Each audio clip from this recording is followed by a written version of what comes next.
Hello and welcome to the third episode of Regiment on the Run. This time we have a wonderful session, set up for all you guys.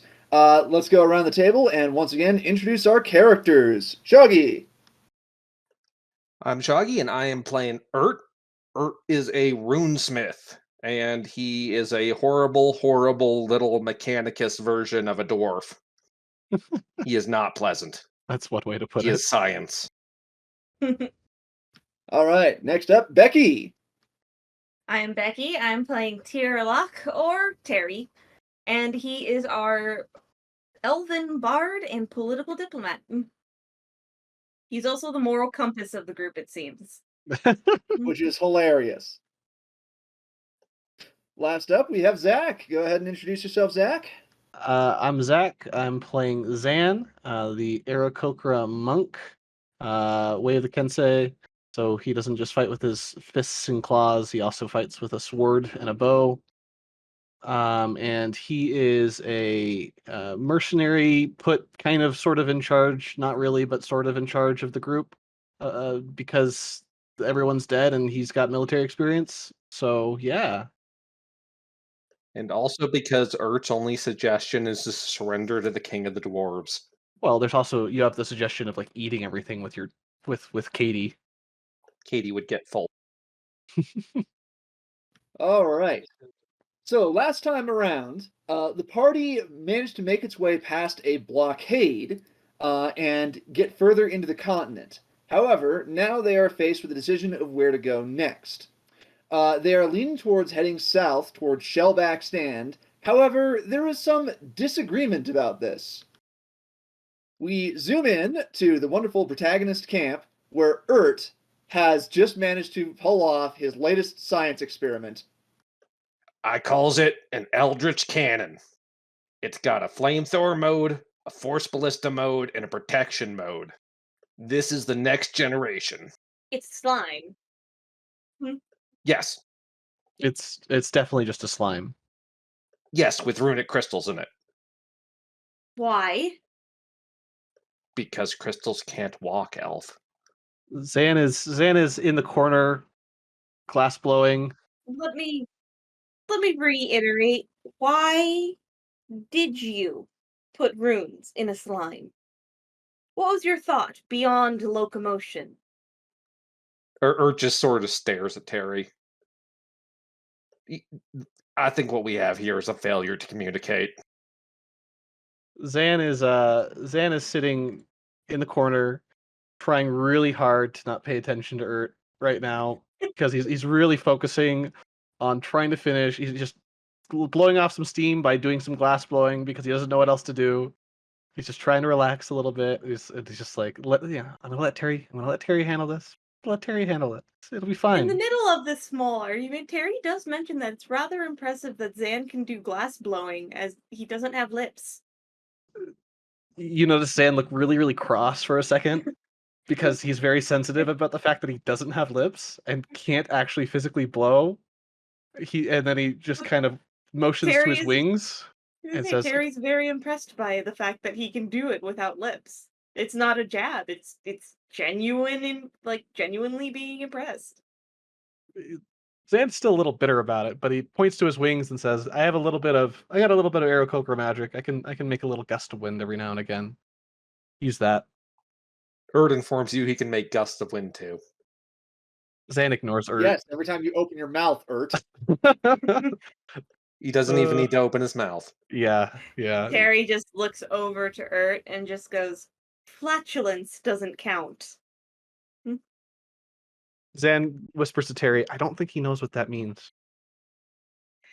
He does, technically. So Urt's just gonna, settle things right now by explaining to Terry and Zan that Canny is indeed the height of military technology, and the reason it's important that he put the crystals in the slime is so he can do stuff like point at Terry and tell the slime to cast Protect.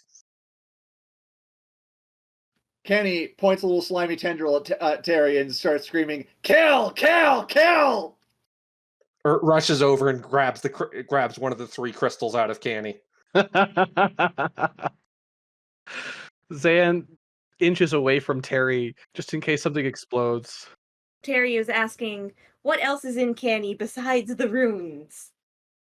Well, you gotta power the runes. So I think I got a goblin pyromancer, some elf thing with a lot of decks, and I don't even know what the protect one was. A giant crab? You fed it a goblin, an elf, and a crab.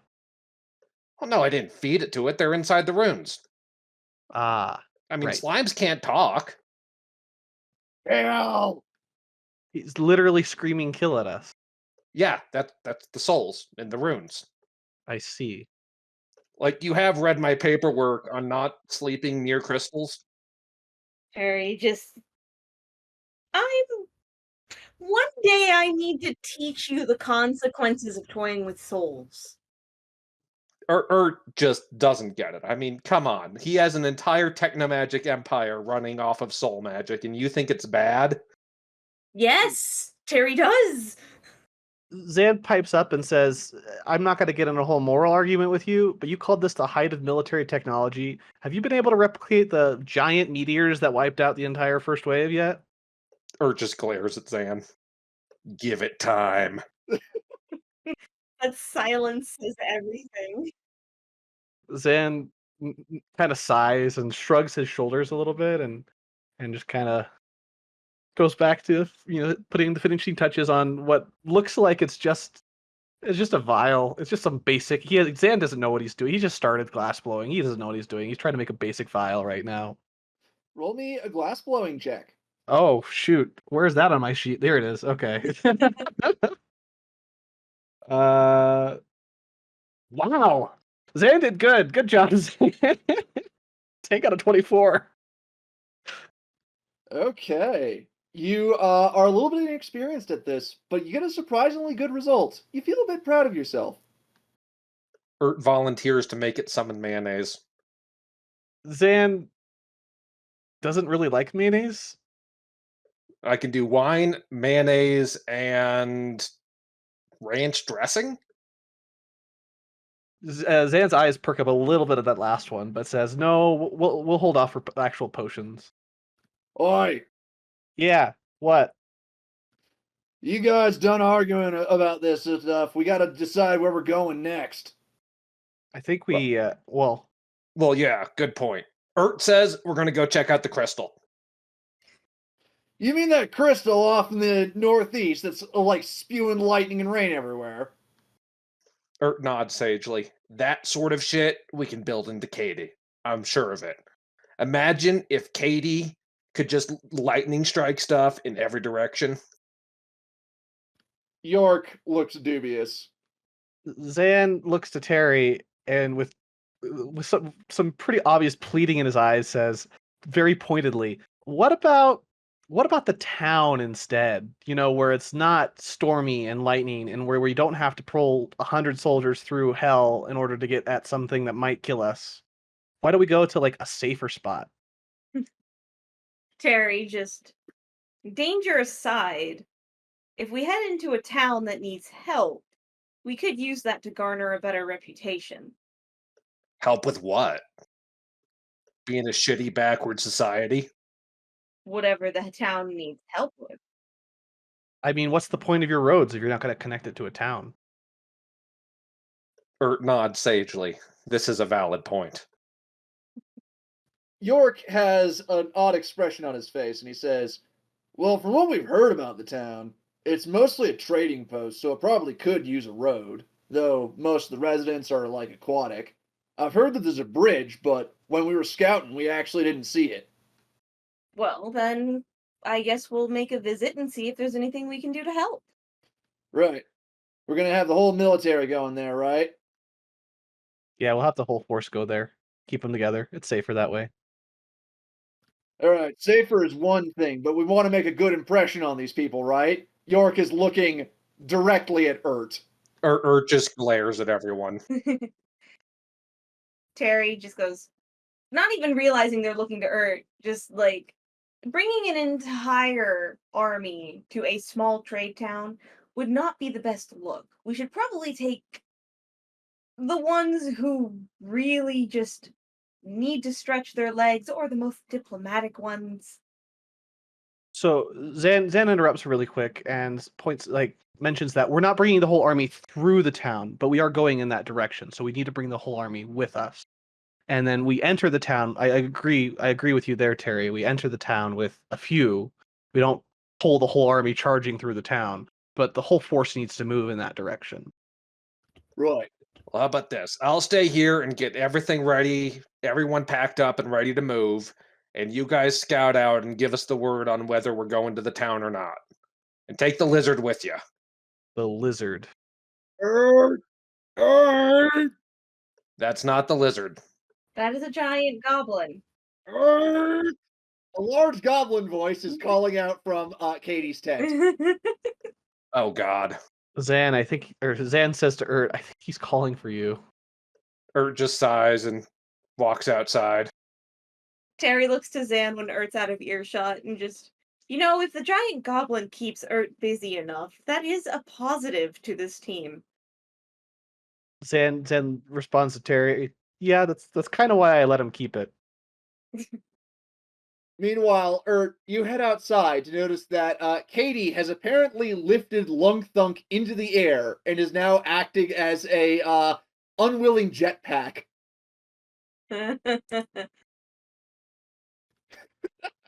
Get over here and pull, you idiots. Wait, what did you use? A rope. I didn't know that Ert was into rodeos. There you go. Lassoing.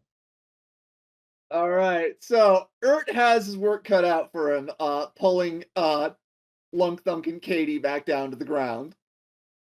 So it is now time for you guys to decide who you're going to bring with you into this little adventure. There are some named NPCs. You could also have some of the CRT follow you there. So are we moving the whole army that way, or is the army staying here? Like, I missed that part. Or I guess The army is moving into the hex of Shellback Stand. Okay. But then we're figuring out who to bring into the town itself. Exactly. Well, yeah, Okay. This is just a quick little visit to the town to make sure it's, appropriate for the army to go through and we're not going to get ambushed. Well, we're definitely bringing Terry. And Zan, I would like to go along. Farron wanted to talk, so I want to see what Farron has to say to see if it's related to the town. Terry, do you have any other people you want to bring? You need control of bubbles. Not really from what I'm looking at on the map, at least. Only because his only two real friends are characters that are not here all the time. In fact, one is still back in the nation, trying to keep low. Sorry, Jonathan. Well, in that case, Bubbles we'll has have come to- up to you guys. Say again?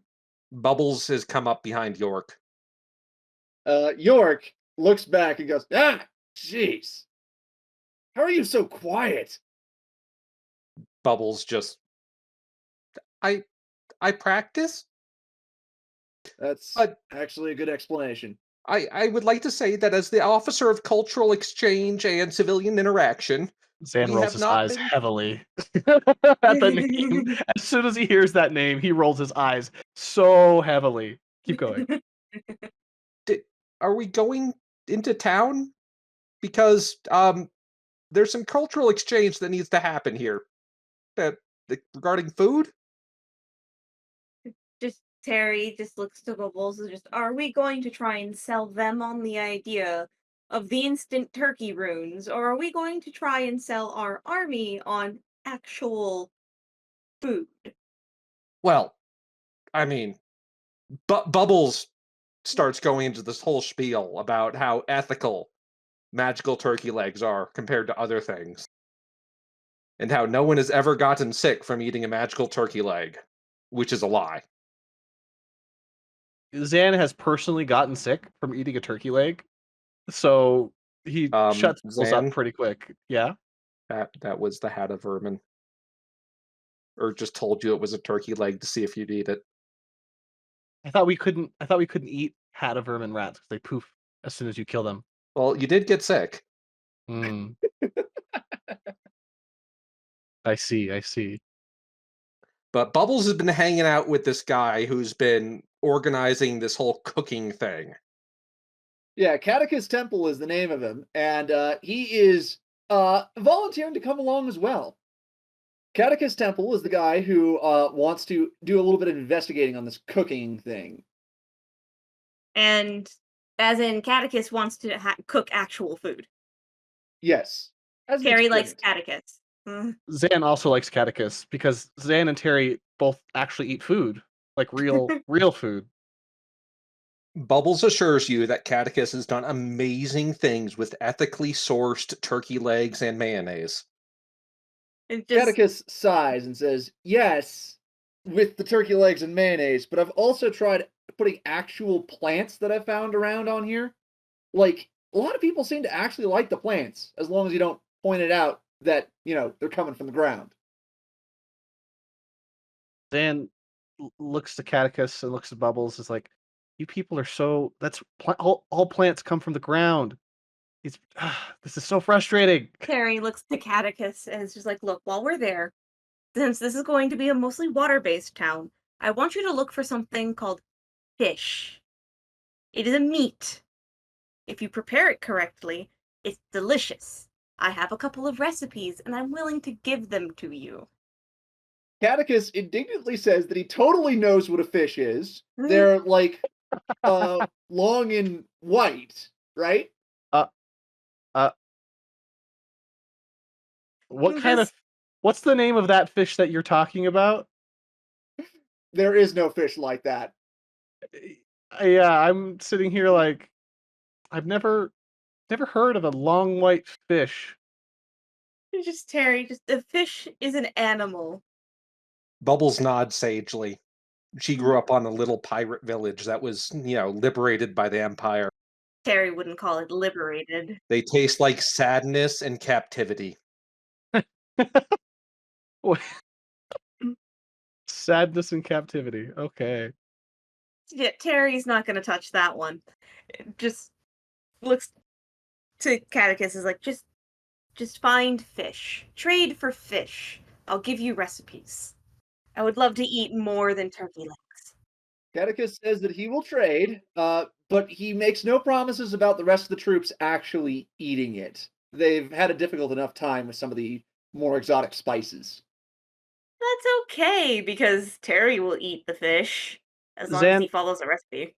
Zan mentions to Catechus that a lot of freshwater fish, since we're going to a river place, a lot of fish in the freshwater taste very similar to poultry when prepared a certain way, particularly fish called catfish. So maybe he should trade for those. Mmm, tastes And like chicken. tastes just like chicken. Bubbles raises a hand. Yes, Bubbles. Wouldn't they taste like cats? No, Bubbles. Next question. Bubbles raises the hand again. Yes, Bubbles. How do you know? Because I've eaten a cat before. Next question.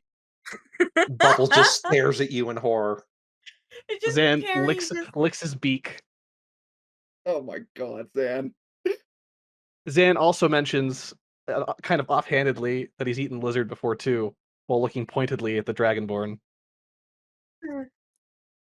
hmm. Bubbles is now visibly on the edge of tears. It's just Terry like, please don't harass the only one who's willing to have somewhat of an open mind here. I'm not harassing Catechus, I'm harassing Bubbles. It's totally different. Oh my god. Catechus is the one that wants to cook, Bubbles is the one that doesn't. But Bubbles is the only one willing to actually listen to other people about their own culture, even if she does try to impose her own. Okay. But she does it in such a weak-mannered way that it doesn't really matter much. Fair enough. Zan agrees, or Zan says that he's willing to bring both Catechus and Bubbles along if they want to go. Looks over to York, says, York, are you wanting to go or are you wanting to stay here? York grunts and says, "Considering the circumstances, I think it'd be better if I do a little bit more scouting. I got an impression that Ert was a little bit jumpy and wanted to hit the road soon." Okay, go for it. I'm gonna Would go. recommend checking in with Farron before you go, though. Exactly. I was just about to do that. All right. And York wanders off to go see the rest of the CRT. All right. Side note: numbers. I'm so proud of you. You haven't said CRT squad once I this know, right? session. I'm so proud. Oh, I'm trying really hard. I'm just bubbling with pride right now. Get it? Bubbling. It's because it's bubbles. It's funny. Bubbles has ran off to go get all the sample runes from Urt. Oh boy. Zan wanders down to where he sees Farron. Terry is taking out his clipboard and making a couple notes, trying to figure out, exactly who he might bring or, the connections he's made over the past uh day or so. And is gonna hang out near the edge of camp. Okay. Zan, when you head over and see Farron, you see her talking to one of the regimental soldiers, Ian Lortek, you think is his name. They appear to be talking about a new set of cloaks that all of the soldiers are wearing these days. Zan walks up and greets Farron. Farron gives a formal nod to Zan and says, "Ah, good to see you are well. I wanted to give you a status update on the equipment of all the soldiers, as well as my own personal projects." Sure, go for it. Well, after sifting through all of the magic items that Urt so thoughtfully provided for us, we managed to retrofit a rather large number of these cloaks of protection, I believe that they are called. We have just enough supplies to outfit everyone in the regiment. Ian here is in charge of making sure that the cloaks do not get damaged by use. Zan coughs a little bit when she mentions how Urt was like gracious. She's like, yeah, yes, this was definitely Urt being gracious for sure. How well have the cloaks been performing? Thus far, we have seen a dramatic uptick in the survivability of soldiers. When they are doing their combat drills, it is significantly harder to land blows on them. Excellent. Farron then leans a little closer in the way that she does and says, as an aside, the remaining equipment that I've managed to disassemble and figure out how it works, I wanted to show you personally. And she pulls out her sword. If you didn't know her, you'd feel like she was about to stab you. Zan is used to Farron and looks down at the sword and looks at her and says, "What do you want to show me?" The sword appears to have been engraved with a bunch of different bits of technology on the back of the blade. Uh, and when Farron gives an experimental swing, you see a trail in the air, and it almost seems like it's trying to fling itself out of her hand. Zan kind of arches an eyebrow at this and says, "All right, what's the secret? What did you do?" I put in some extra magical thrusters so that when I swing it, it does a little bit of extra damage. I was just very pleased that I got it all to work without it flying out of my hands this time. Zan Zan nods knowingly because he's been near situations like that where something has broken while Farron was playing with it, and he's nearly been on the receiving end of pain because of it. And he claps a hand on her shoulder and says, You know what? I'm proud of you. I'm proud of you." Thank you very much. I suspect that I will be able to do great things with this sort of technique. I might even be able to make some equipment for the rank and file soldiers that would work off a similar principle. Uh, I like the idea of that, as long as you make it so that either one, it's less likely that the weapon flies out of their hands, or two, they get enough training to where it won't fly out of their hands when they swing.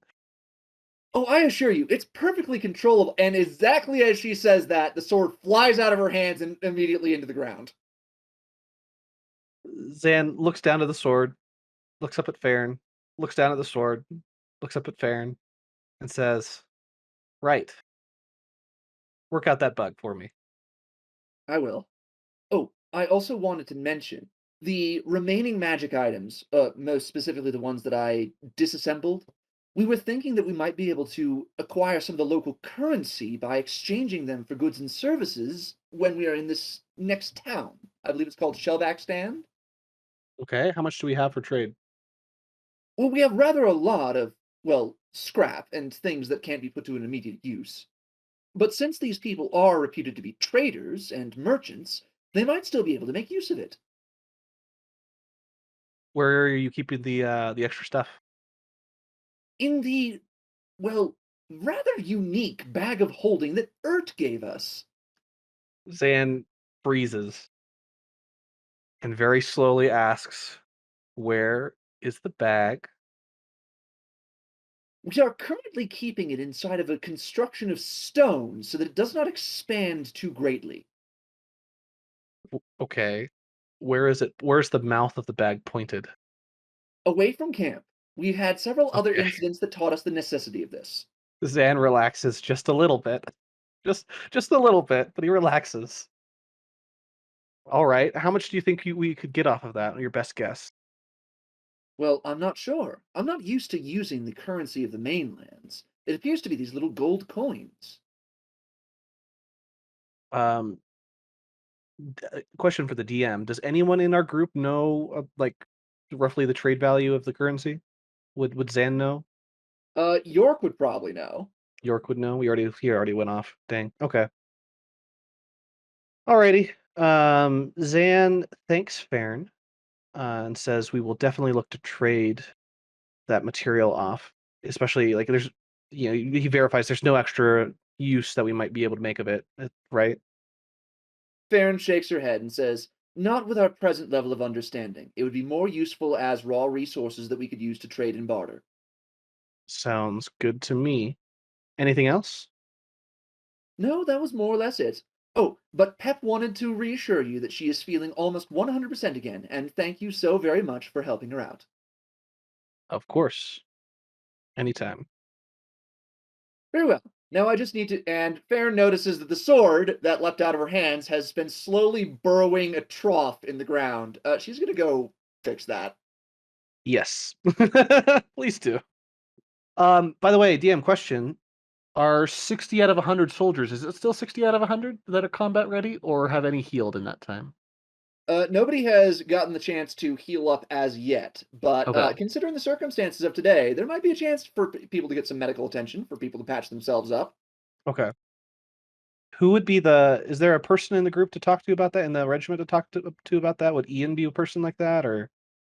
Nah, Ian's just in charge of all the equipment and whatnot. Okay. There's if you wanted to talk about making sure the regiment's wounded are all healing up, that would actually be Bubbles' job. Zan is as Zan is thinking about this, he can't help but notice that Bubbles popped up out of nowhere. Bubbles has one of every single type of cantrip rune in her basket. Uh, Zan looks at the basket and says, "You got everything you need?" Bubbles just nods excitedly and tells Anne, "By the way, we need clean linen for bandages. It's the one thing we can't make." Uh, Zan nods at this and says, "That's something I was going to ask you about. While we're in this town, or at least near this town, it's a good time to get our soldiers fixed up, the ones that are still injured." Well, Bubbles isn't, say, a doctor, but she does know that the secret to everything is keeping the wounds clean. And um, that's it, really. She mostly just casts prestidigitation on them to clean the wounds and then wraps them up. As a veteran, a military veteran, Zan agrees and says, "Keeping wounds clean is definitely important. Also, keeping them closed and sealed, stitched up, straight, etc." Right? Um, Zan mentions that Pep has some first aid knowledge as well, and asks Bubbles to when they have time to work with Pep and kind of Bubbles start whispered spreading to first aid. Zan, "She's crazy. She sticks needles in people." Zan stares at Bubbles and asks Bubbles very slowly, "How else are you going to close an open wound?" With several small little force runes. Zan kind of winces at this and says, "That hurts even more than sticking a needle in someone's arm." But it's Ian very also hygienic. says that this is not the intended use of the force runes. Zan agrees with Ian tremendously. Bubbles just huffs. Well, we're going to talk to the people of this town, and maybe we'll ask their opinion. Zan readily agrees and says, "Yes, please actually do, and see if there's anybody in the town that has medical experience that could, and we maybe cross train some of our soldiers on it." And with that, should we skip to the town? Yes, we should. Just one moment, please. I'd rather kind of like walk casually. I don't want to skip. I wanna walk casually to the town. Skipping's a little too frivolous. Or just molds earth everywhere while T-posing? While T-posing. That, I could actually see that. I can actually see that happening. A dwarf can maintain a T-pose for days. It's true. We got everyone here? Terry, Zan, Bubbles, and Catechus. All right. Looks good. Is Terry going to be moving Catechus around? The DM will be moving Catechus around. We have a DM? Sorry.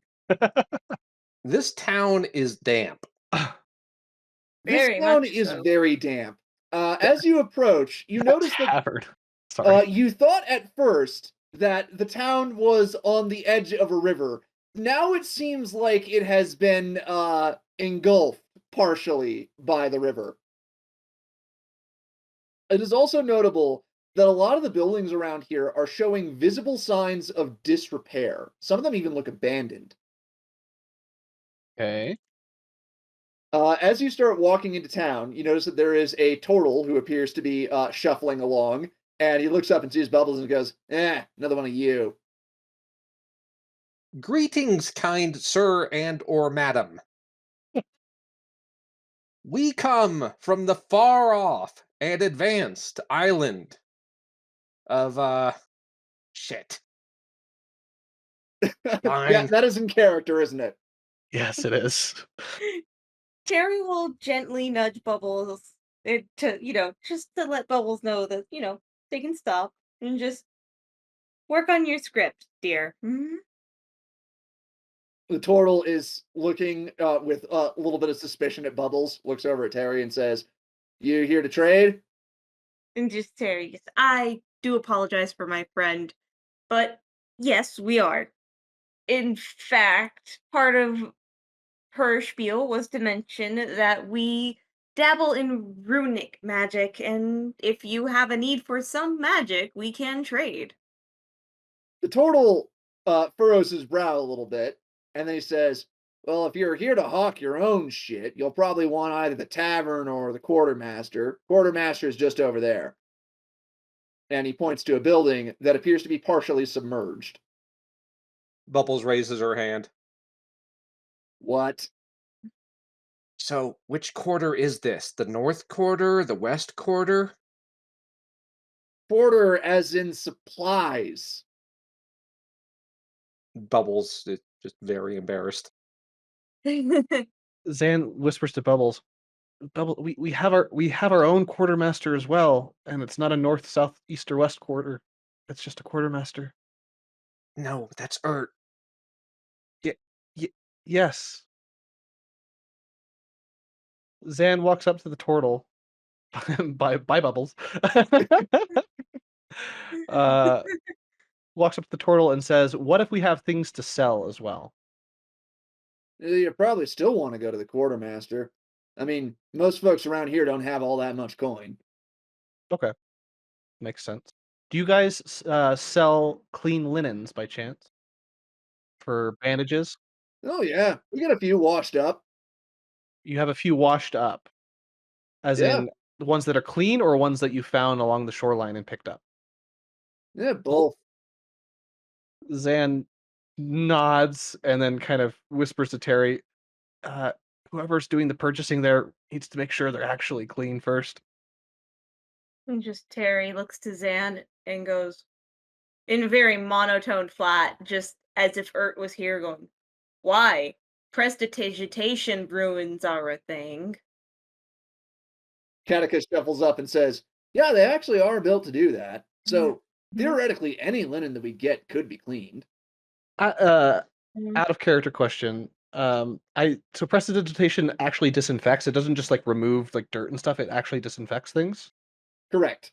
Okay, It is I didn't not know as that. thorough as a really thorough wash, but it is Okay. good enough in order to, use it for that kind of purpose. Okay. That's just a Zach lack of knowledge there. No, you're good. Of course. Terry, you notice that the people that Bubbles has gone over to speak with look a little familiar. Terry looks and kind of just, oh, uh, Zan, why don't you continue your conversation here? I'll be back. And he will make his way over to Bubbles. Zan tracks where Terry is going. Does Zan? Well, Zan will recognize them. Oh yeah, last session. Remember the bandit? Yeah. Oh yeah. No. I do. I'm just trying to decide how to avoid immediately knocking an arrow and shooting at Boingo. Zan kind of, clenches his beak because he doesn't have teeth. He clenches his beak a little bit, kind of purposely turns 90 degrees to the left so he doesn't, he can't just like stare at the bandits. He's just, keeps talking to the turtle and lets Terry do his thing. For now. Meanwhile, As Bubbles, Terry comes up, Bubbles looks over. Terry, it's so sad. They're so poor. They've It had just- to turn to a life of crime just to feed themselves because they don't know how to summon turkey legs. Boingo looks from Bubbles with an exasperated expression over to Terry, and Boingo fucking freezes, just like in place.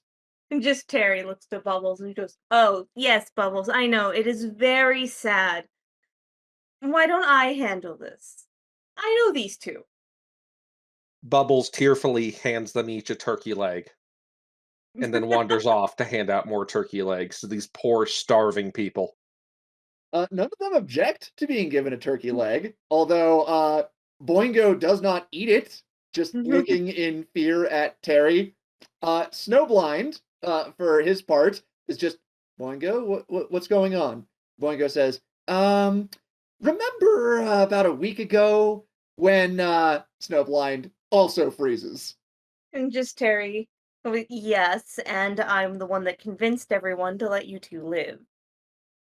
Can Zan hear this conversation or is he too far away? He is just a bit too far away, and you're also in the middle of talking to someone. Okay. That's fair. Just checking. So Boingo looks up at Terry and says, we're not with them anymore. And just Just Terry, like that. Terry, judging that you're here with a third person, hello. I assumed you aren't anymore. Shoggy. What is Shoggy doing? I'm drawing their turkey legs. Oh, okay. Anyway, keep going. So, who is this new third person? Because Terry Boingo just said says hello. Boingo says that this is Garoki. He's apparently from the local area and is showing them a few odd jobs that they can do while they're here. Ah, wonderful. Terry is not threatening at all. Like, he is a tall, lanky elf. Like, the only thing that's quote unquote imposing is that he is taller than most other elves, but man, is he rail thin. Even so, Boingo appears to be terrified. Garoki does not. Garoki greets Terry and welcomes you to Shellback Stand. And Terry just Putting mayonnaise on them! Ert's not here. You can't put mayonnaise on it. Terry just says thank you to Garoki and asks if he can tell Terry a little bit about the place. Garoki starts telling you a rather fanciful tale. Apparently, this town didn't used to be called Shellback Stand. It used to be called something that nobody here really remembers anymore. Because things started going to crap a while back, and a lot of the residents had to evacuate, on account of all the water, you see. I see. Garoki then says that about 10 years ago, some aquatic folks noticed that the houses were still in reasonably good condition and started, coming on over and setting up their own little place. It's just that none of them really had marketable skills, so mostly what they did was just ferried stuff up and down the river. Except that's been getting a little bit more difficult lately on account of how there's more and more water coming through. Mm. Do Just they ask know them why about the the water's bridge. been getting? Do they Garoki know?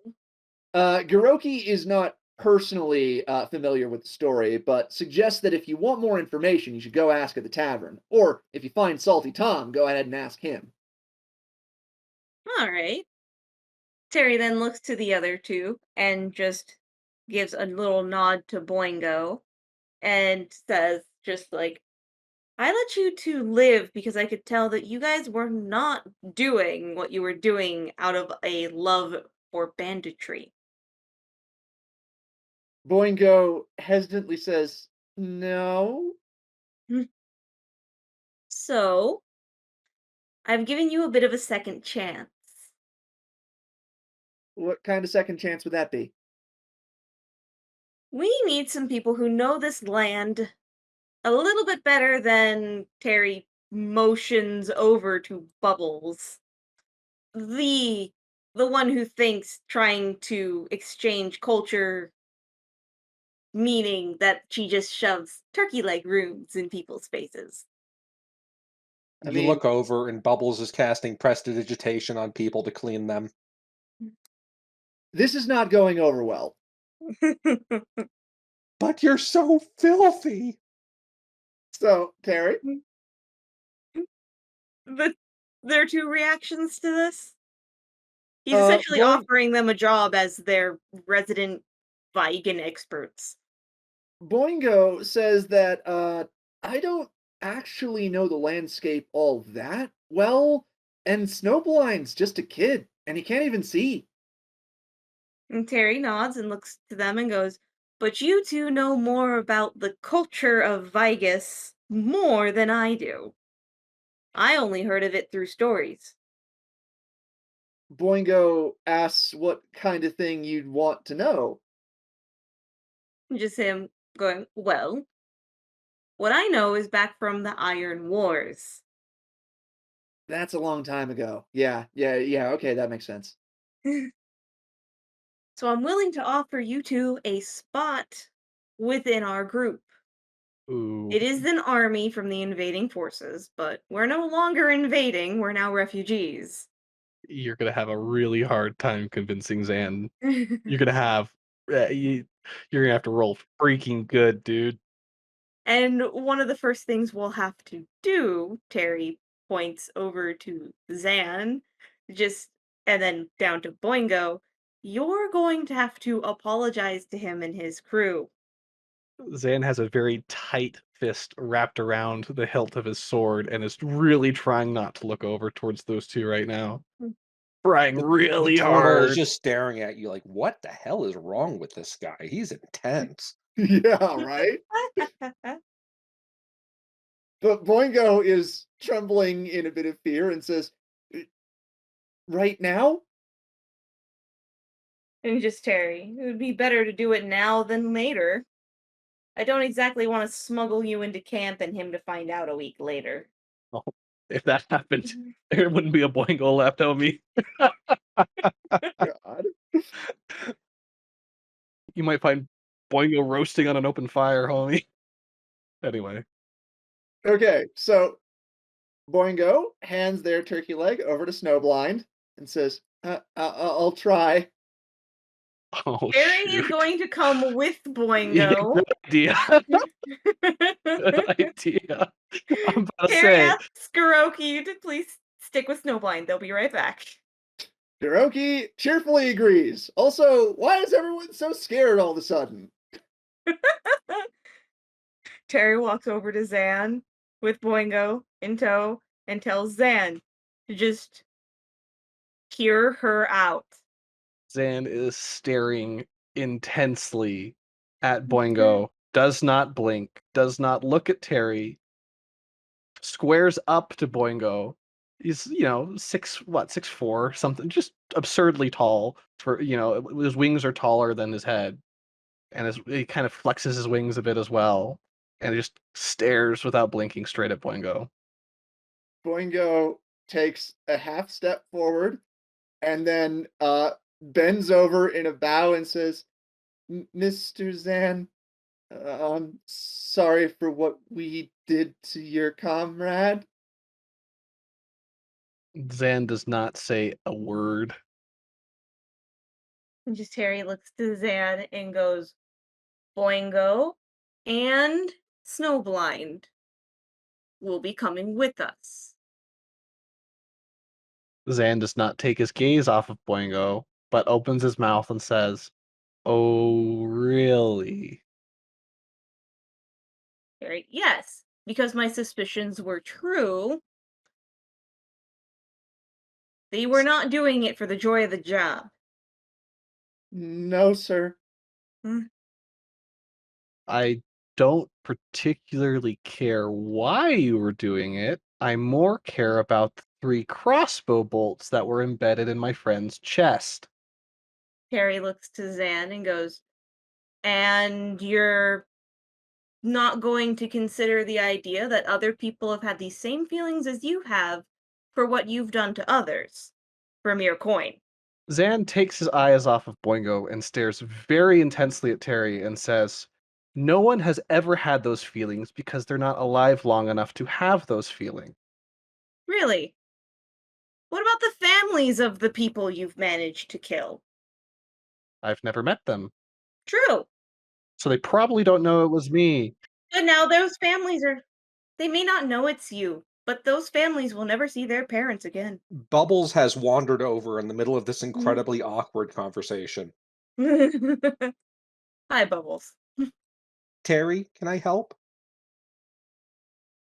Zan does say that he has never been hired to just kill people. He has only been hired to defend or to act as a scouting party and has only ever fought in self-defense and never attacked anyone that was not already a combatant. And so if anyone feels particularly upset towards Zan for any of his actions, Zan doesn't give a fuck. Bubbles Bubbles would really like to help Terry. If Bubbles can think of a way to convince Zan to let Boingo and Snowblind come in without Zan trying to kill them every second of the trip. Trying. Ha!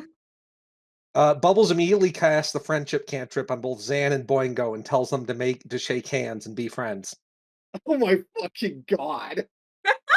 I'm definitely going to try to resist this if I can. I don't think we've statted Bubbles, so what should I roll for the charisma on this?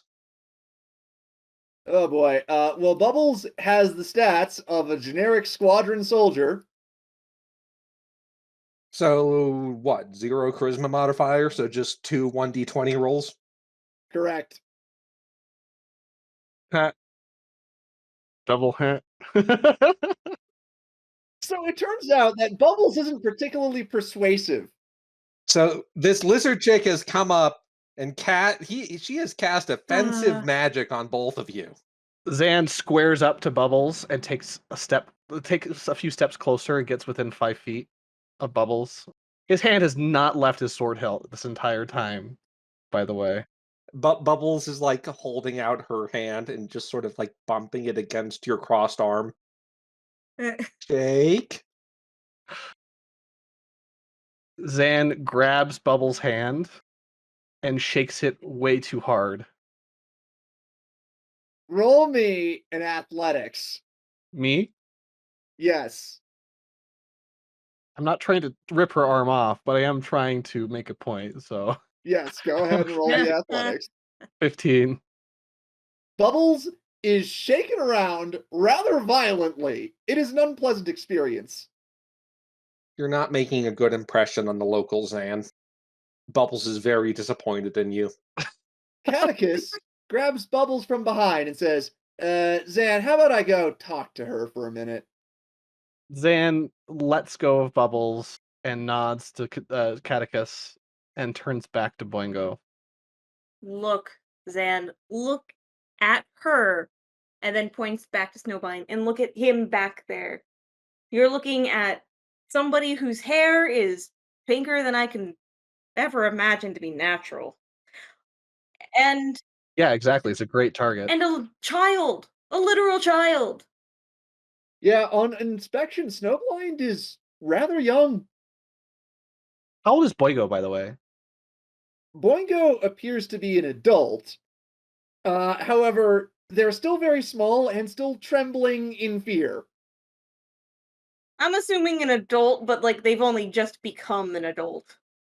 Zan does side-eye Terry and says, does acknowledge the fact that Snowblind's a kid and says, I will not kill the kid. I don't kill kids.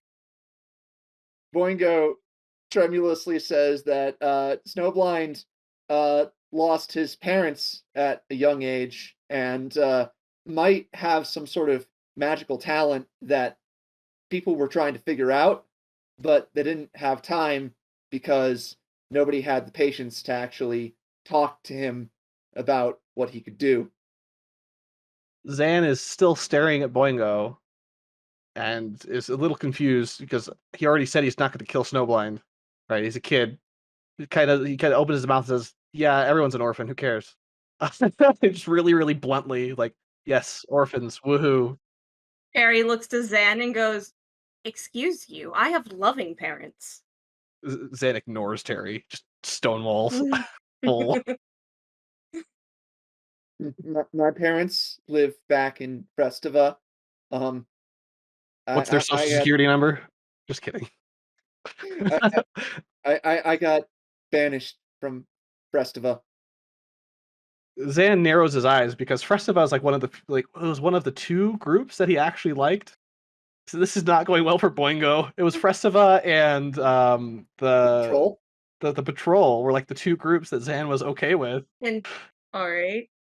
And Terry is going to ask Boingo why she was banished. That's like the worst thing you could say. I tried to make an experimental plant that instead of soil it would grow off of electrical energy, and it got out of hand. Zan just says to Terry, "This is literally another Urt, but it's an Urt that shot one of my friends. We really don't need a second Urt." Just Terry, this is an Urt who's actually willing to learn from their mistakes. Zan kind of mutters, "But Urt hasn't shot my friends yet." Yet. And just Oh, don't worry. If you do, if he does, he's in trouble. it's just Terry just sitting there just like Boingo literally had no other choice. It was either sit back and let the wolf man kill her because she didn't follow orders, or Surrender? the potential outcome that she would die either way. I've given her a second chance to do good, and she's willing to try and do right by you and Pep. I just want to point out that the party was way less afraid of said wolf man than everyone else. Yes. Like, we treated him like a little yappy chihuahua. Yeah, Zan is not impressed by the whole Wolfman bit. She's like, really? That guy? The guy whose head I chopped off? That guy? No, you don't even recognize it. You don't even recognize what she's talking about. What Wolfman? Just Terry, she was going to die either way, whether she followed orders or not, and I gave her a second chance. She is now standing here, trembling in fear, willing to do right by you and Pep. Zan mentions that she always had the option to surrender without shooting, but for the sake of not causing too much more of a scene in this brand new town, is willing to give Boingo exactly one chance. Exactly one. And if Boingo screws it up, then Zan, looking directly at Terry at this point, I don't care what she does. I don't care what you try to tell me. She gets one chance. Terry looks down to Boingo. Does Boingo accept this? Boingo accepts this. or at least you think she accepts this, because she has flopped over onto the ground from holding the bow too long. Oh, Terry's she gonna didn't help. stop bowing? Wait, what? Terry's gonna help her up and tell her is just like, you do not have to stay with us forever, but at least stay with us until we can find a better place for you in Oh, Snowblind. oh Mm. no. What is happening? Uh. Beautiful sign there, Shaggy. It does not have nearly the same sensitivity as paint. Anywho, Catechus is is face palming. is Boingo okay with this idea that they can that they don't have to stay. They can leave anytime they want. They just at least stay till the next major town. Boingo accepts this. She says that she was planning on finding a way to get a job in this town, maybe by harnessing her druidic cantrips and knowledge of plant life to start some sort of farm. But if you have anything that she could do to help you guys out, she could certainly give that a try. Bubbles, meanwhile, hears the word farm. And Terry looks over and just a real farm, an in the dirt farm. I mean, it I mean, isn't this exactly what we're here for? The cultural exchange of the magic of farms? Yes and no. Uh, no, but sure. Well, yes, but actually no. Yes, but actually no. Only, you're here for that, Bubbles. Zan kind of pipes up. You're here for that, Bubbles. That's why you're here. Okay, Bubbles takes possession of the Boingo. Of the Boingo. Okay. Yep, just Bubbles takes him. Oh We boy. are friends now. We are? Just Yes, because the other option is murder. I like friends better than murder.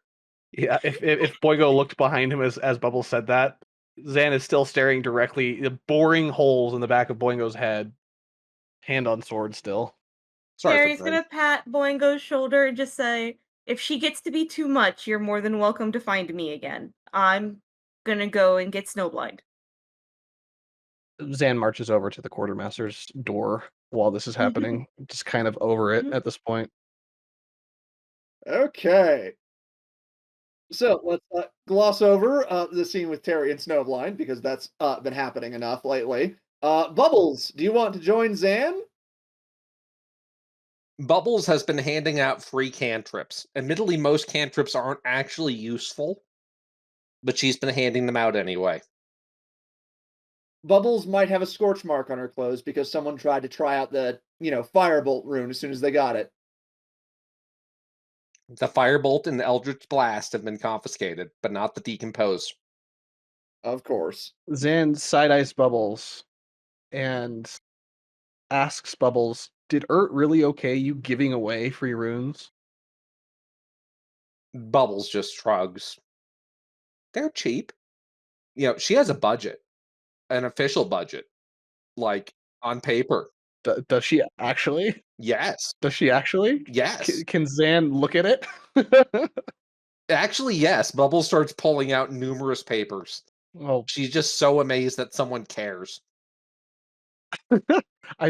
Zan more cares because he doesn't want to give away free resources that we might need in the regiment, but takes a look at the list. Yeah, and Bubbles has just walked in. Oh, Zan kind of sighs and follows. Okay.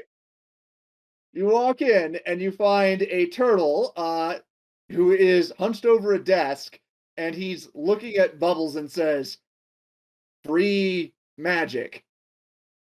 Well, for given values of free and magic. Free magic. So Bubbles is going to start going into a prepared speech about the miracle of soul magic. The turtle appears to be rubbing its face in possibly exasperation or possibly an oncoming migraine or more likely both. And then Zan- Bubbles pulls out a rune of what's a good cantrip to show a turtle, Zan? Oh, you're asking? Is she asking in character? She just, yeah, actually, yes. Bubbles is digging around in a giant bag full of cantrip runes in front of this turtle. Zan grabs her wrist, tells her very bluntly to shut it, turns back to the quartermaster and says, "I am so sorry. I'm here to do some trading." She's very excited to learn about your culture and to share her own, but I'm looking for supplies. Are you the right person to talk to? Yes, I'm the right person to talk to. And at this point, Bubbles leans over his shoulder. And by culture, I mean rune magic. It is good to know that your entire culture consists of what you can write down on a single rune. Bubbles is hurt. Zan laughs. Yeah, just like that. Anyway, Zan goes back to the quartermaster and says, "I'm looking for bandages and possibly food. I have various items for sale or for trade." Well, we can hook you up with bandages and cloth and whatnot. We also have some food, but I can't guarantee that it's to your particular tastes. We kind of take what we can get around here. We're soldiers, we don't care. Bubbles, his eyes well up. Uh, They're starving. oh no. Oh We no. have to help them. Zan rolls his eyes as hard as he possibly can. At You this might have strained something. Yeah, at this point, one of his eyes might actually just pop out of just get into astigmatism really quick. I don't know. He's a bird. His eyes go independent. I don't think birds of prey do. I think that's Oh, really? let me check. I'm gonna Google this right now, guys. So, Terry, why don't you wander in with us while I assume by this point you're done with Snowblind and you No, actually have he's taking Snowblind with him. He's thinking he's was gonna just talk to Garoki a little bit, hand wavy of like Okay, you don't he'll have any take him. opinions on the quartermaster stuff? He was gonna make his way over to the quartermaster stuff. It was just he had to go get Snowblind first. Oh boy. So, if you like, you can arrive on scene. All right. He'll come in with child in hand and just ask like what exactly is going on now. All right. The quartermaster looks to you and says, "These two came in order to start discussing a trade deal. And then this lizard one started telling us that we were very poor and needed help, and also that your culture consists entirely of runes." And just Terry just gives a bit of a grimace and goes, "Well, the last part is right with the runes, but no," looks to Bubbles, "they're not poor." Zan also mutters that it's just Bubbles' culture. It's not our culture. We're not from the Empire.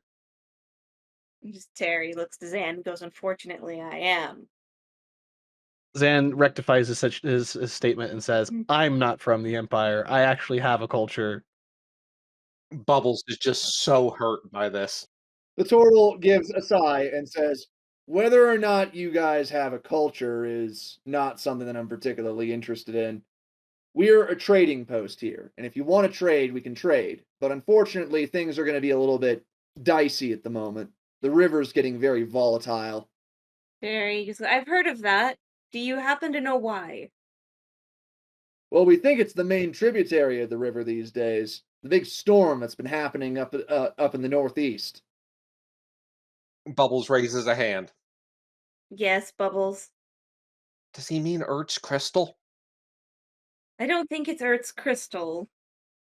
No, not Katie, the other one. Yeah, looks to Zan. I think they're talking about the one Earth wants to go to. Zan sighs loudly. Zan is not having a good day. Zan looks pleadingly to the quartermaster, just look of just absolute pleading in his eyes, and says, "Do you guys just have a regular bridge that we can walk over in this town by chance?" We do have a bridge, yes. It was previously constructed by the original residents of this town. Unfortunately, the water's gotten up over the top of it, but we have a nice raft. Zan sighs loudly again. The raft won't be able to hold a gigantic piece of magical uh, machinery, will it?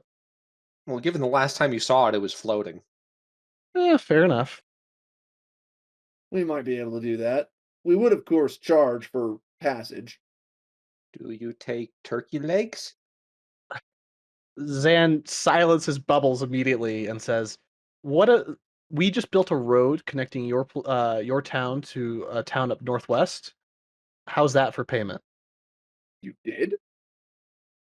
Zan offers to show the quartermaster later once we're done talking if he would like to examine the quality of the road. Yes, please. That does seem to be something the quartermaster is interested in. Having another trade route would be very, very nice. Where My does the gosh. road go to? Should be a good question.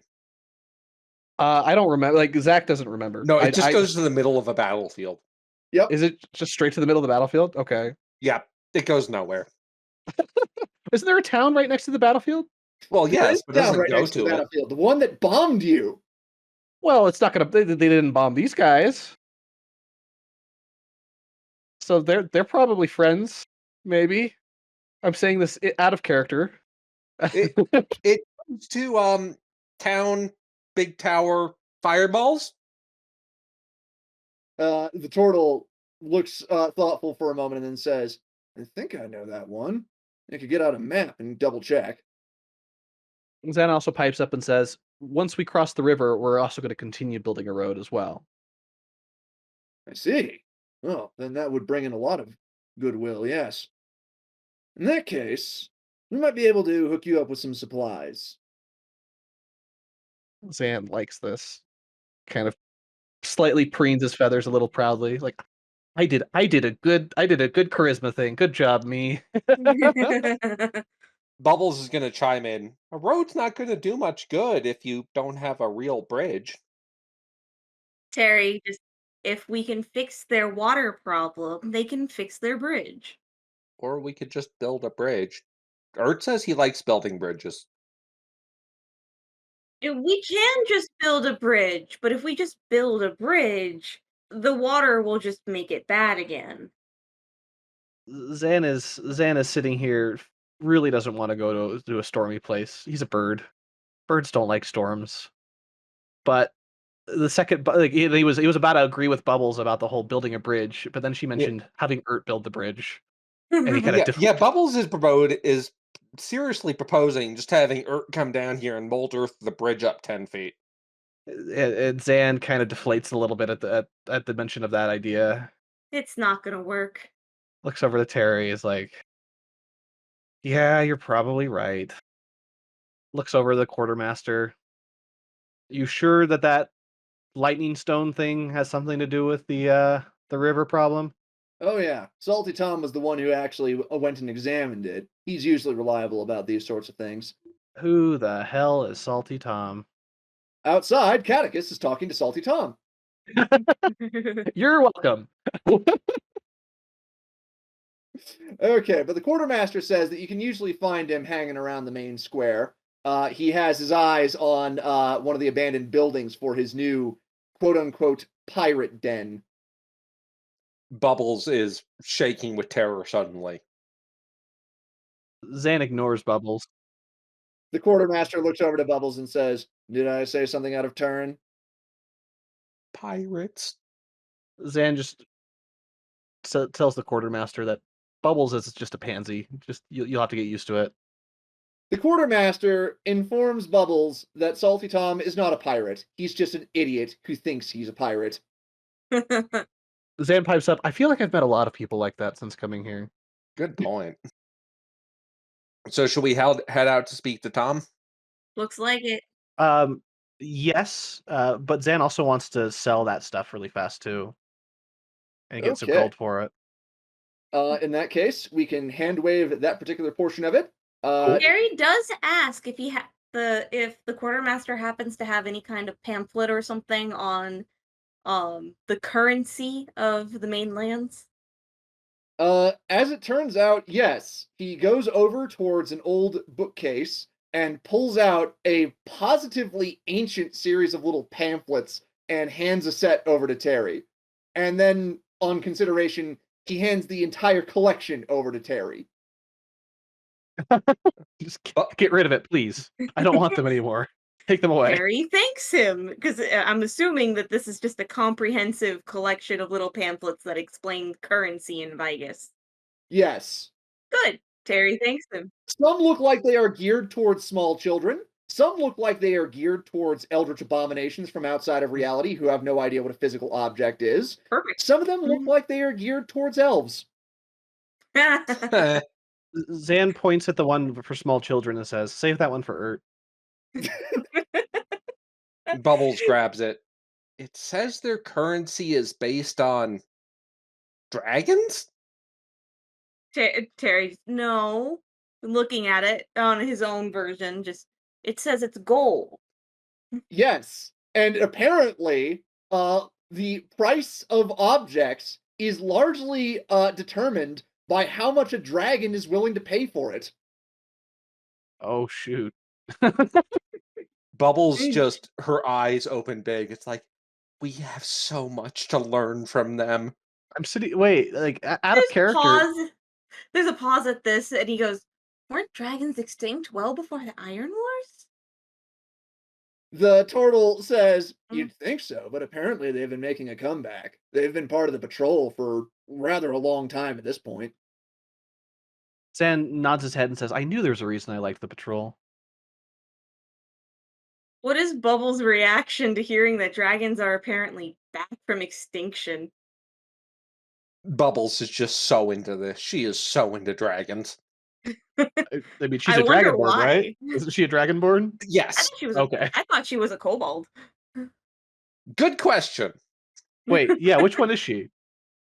There is a line between dragonborn and kobold that gets fuzzy. Bubbles is Oh. on that line. Oh, great. Bubbles just assumes that she is the descendant of dragons. And the fact that dragons are real is amazing because no one else believes her. This is where actually, birds are closer to dragons because old dragons had feathers. That don't anyway. That's dinosaur, great. the whole dinosaur thing. I just like the idea of a dragon-backed currency. Well, so here's the thing. I feel like a dragon-backed. I always wanted to say this. I feel like a dragon-backed currency would mean everything's super cheap because dragons are freaking. They don't want to pay for anything. They want to keep their money, right? Well, in this particular case, dragons are very willing to buy things as long as they have an interest in those things. Okay. So does that mean like cloth bandages are free because dragons don't want to pay for them? No, those are the cheaper ones that are only like maybe 1 or 2 gold.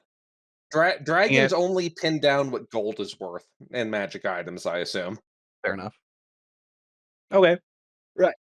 Yeah, after comparing what dragons would pay for certain things, they managed to figure out how much gold is worth what. That's fair enough. Like, imagine you have to sell everything on eBay, and the dragons are just always on eBay. And they're just okay. They're the guys who will snipe you at the last 5 seconds of bidding. Oh, those bastards. So yeah, Terry just going, yes, this is actually incredibly helpful for us, looking to the quartermaster going, thank you. We'll see what we can do about your weather problem. That would be appreciated. And he will head out with Snowblind to go find Boingo before getting to Salty Tom. Oh, hey guys. Is our pylon on or off for this session, by the way? I think it's still currently off. Okay. Yeah, the pylon is off. You don't want to have it on. Well, It's noticeable when it's on. We'll have to have it on next session then, because I think we're about half capacity at the moment. Anyway. That's why Ert wants this crystal. Oh. This crystal might mean we don't need to turn it on next session. We'll find out. Fair enough. Yeah. We're hand waving the sails, you said? Yeah, we're hand waving the sails, and when you get out to see Catechus Temple, he appears to be having a prolonged argument with someone about the exact definition of pirate. Zan kind of Huh. rotates Bubbles out of the way and stands up next to Catechus just in case something needs to And happen. Terry going, ah, this must be Tom. Salty Tom at your service. Zan just says, "I hate this guy." He doesn't think it. He says it out loud. I see my reputation precedes me. Bubbles is hiding behind Zan. Ah. Terry looks over to Catechus and goes, what have you learned? Catechus says that he's learned that this Salty Tom fellow thinks that being a pirate means that he has gone onto shipwrecks and taken things off of them.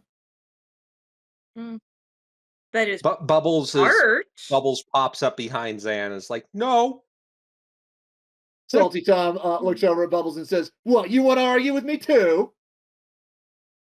There's a certain minimum level of piracy and of murder that's involved before you become a pirate. Under that, you're just a scavenger. Piracy is just stealing while on the water. Most of them usually just take what they need from merchant trade ships. They don't. "Aye," says Salty Tom, "and I've taken many things from trade ships. Sunken trade ships, which is even more challenging." Bubbles now comes to the realization that pirate obviously means something vastly different in Vigas. Possibly because it's not an island. And Terry just kind of looks to Tom and goes, that sounds more like a treasure hunter. "Aye, pirates notoriously hunt treasure." Catechus is just like, can we go, please? Zan agrees. Yes, we can go. We have a crystal thing that we need to deal with. Salty Tom holds up hand and says, wait, you put up a sign saying free magic." Zan looks at Salty Tom and says, "I did no such thing." Grabs Bubbles, pushes Bubbles towards Salty Tom and says, "You fix the mess that you just made. I'm gonna go sort out this crystal thing." Bubbles hands Salty Tom a rune with 50 charges of shillelagh. Shillelagh? Salty Tom takes it and raises his eyebrows and says, "This is the real deal. You're one heck of a treasure hunter." Okay, first of all, Zach, do you know what a shillelagh is?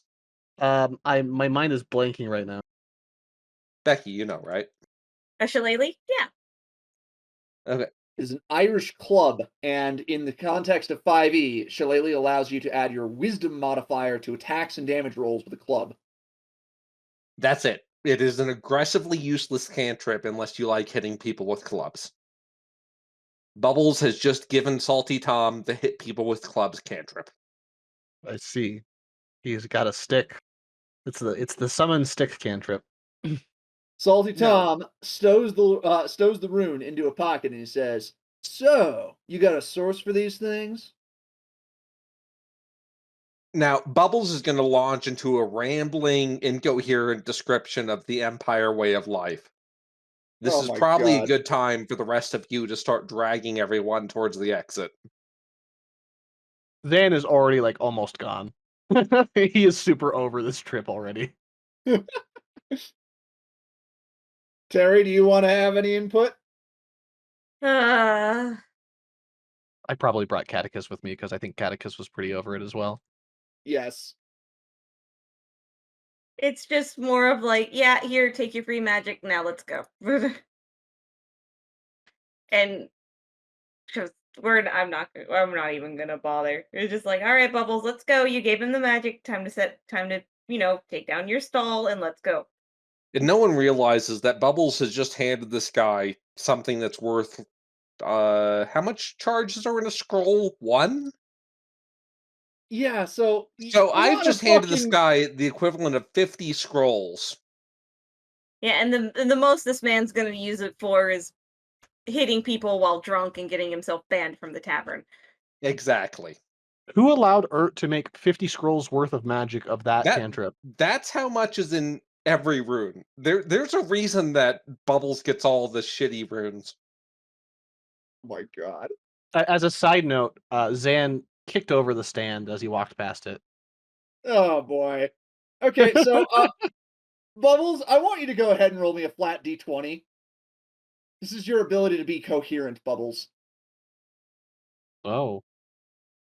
Salty Tom is listening in with a surprising attention, and eventually he stops Bubbles and says, "So you're telling me there's an empire that mass manufactures these things, and also it just suffered a pretty embarrassing military defeat?"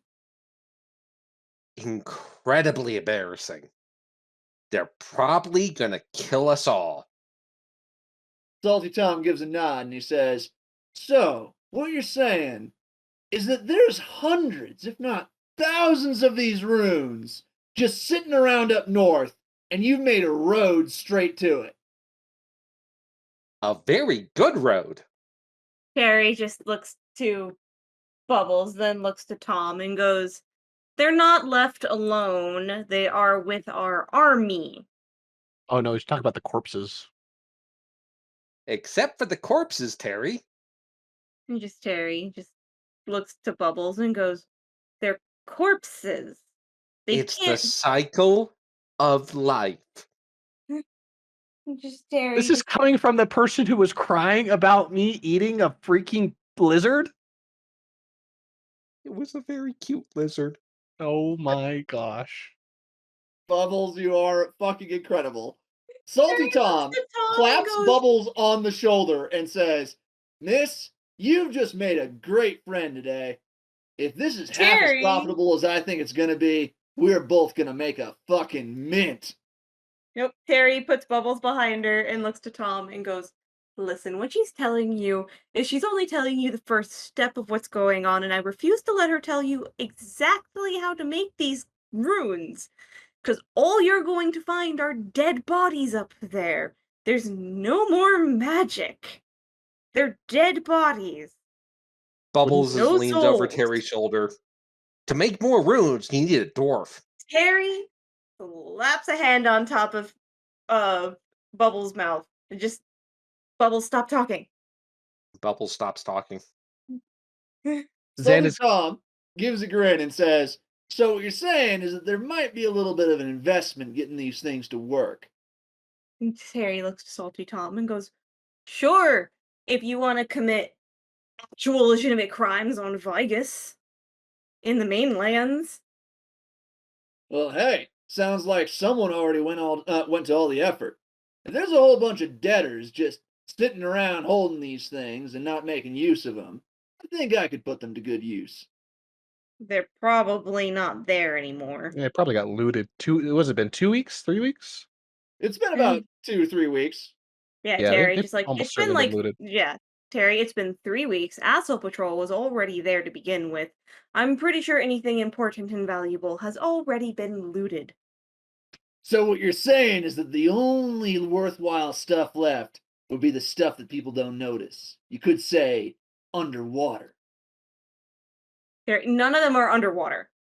Yeah, it's just like this was a land It's battle. this Excuse is me, literally sir. Bubbles leans over and goes, "There was a river." Terry, yeah, but no one died in the river. Yeah, we crossed the river uneventfully. None of us died. Oh Terry, my. just Bubbles, follow Zan.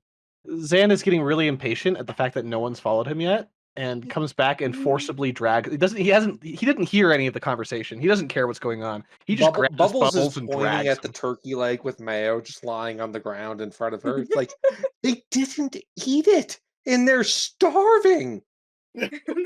Zan is just dragging Bubbles away as fast as he Terry possibly looks to can. Salty Tom and goes, "Look, I know for certain that Asshole Patrol is still in that area because there's about to be some other event that's going to happen. You don't want to be there." Terry, roll me a persuasion. He is literally trying to save this man's life. I can't imagine why. Honestly, Terry has a moral compass. Thank you. It looks like an 11. there's no intrinsic value of saving Salty Tom. Salty Tom shakes his head and says, "Now, you're not going to get me off the trail that easily. But I will do a favor for a favor. With this lucrative little piece of info you guys have given us, it's only fair that I give you something in return, right?" Terry just sighs. He looks to the other two that happen to be there. I'm assuming that's part of his quote unquote crew.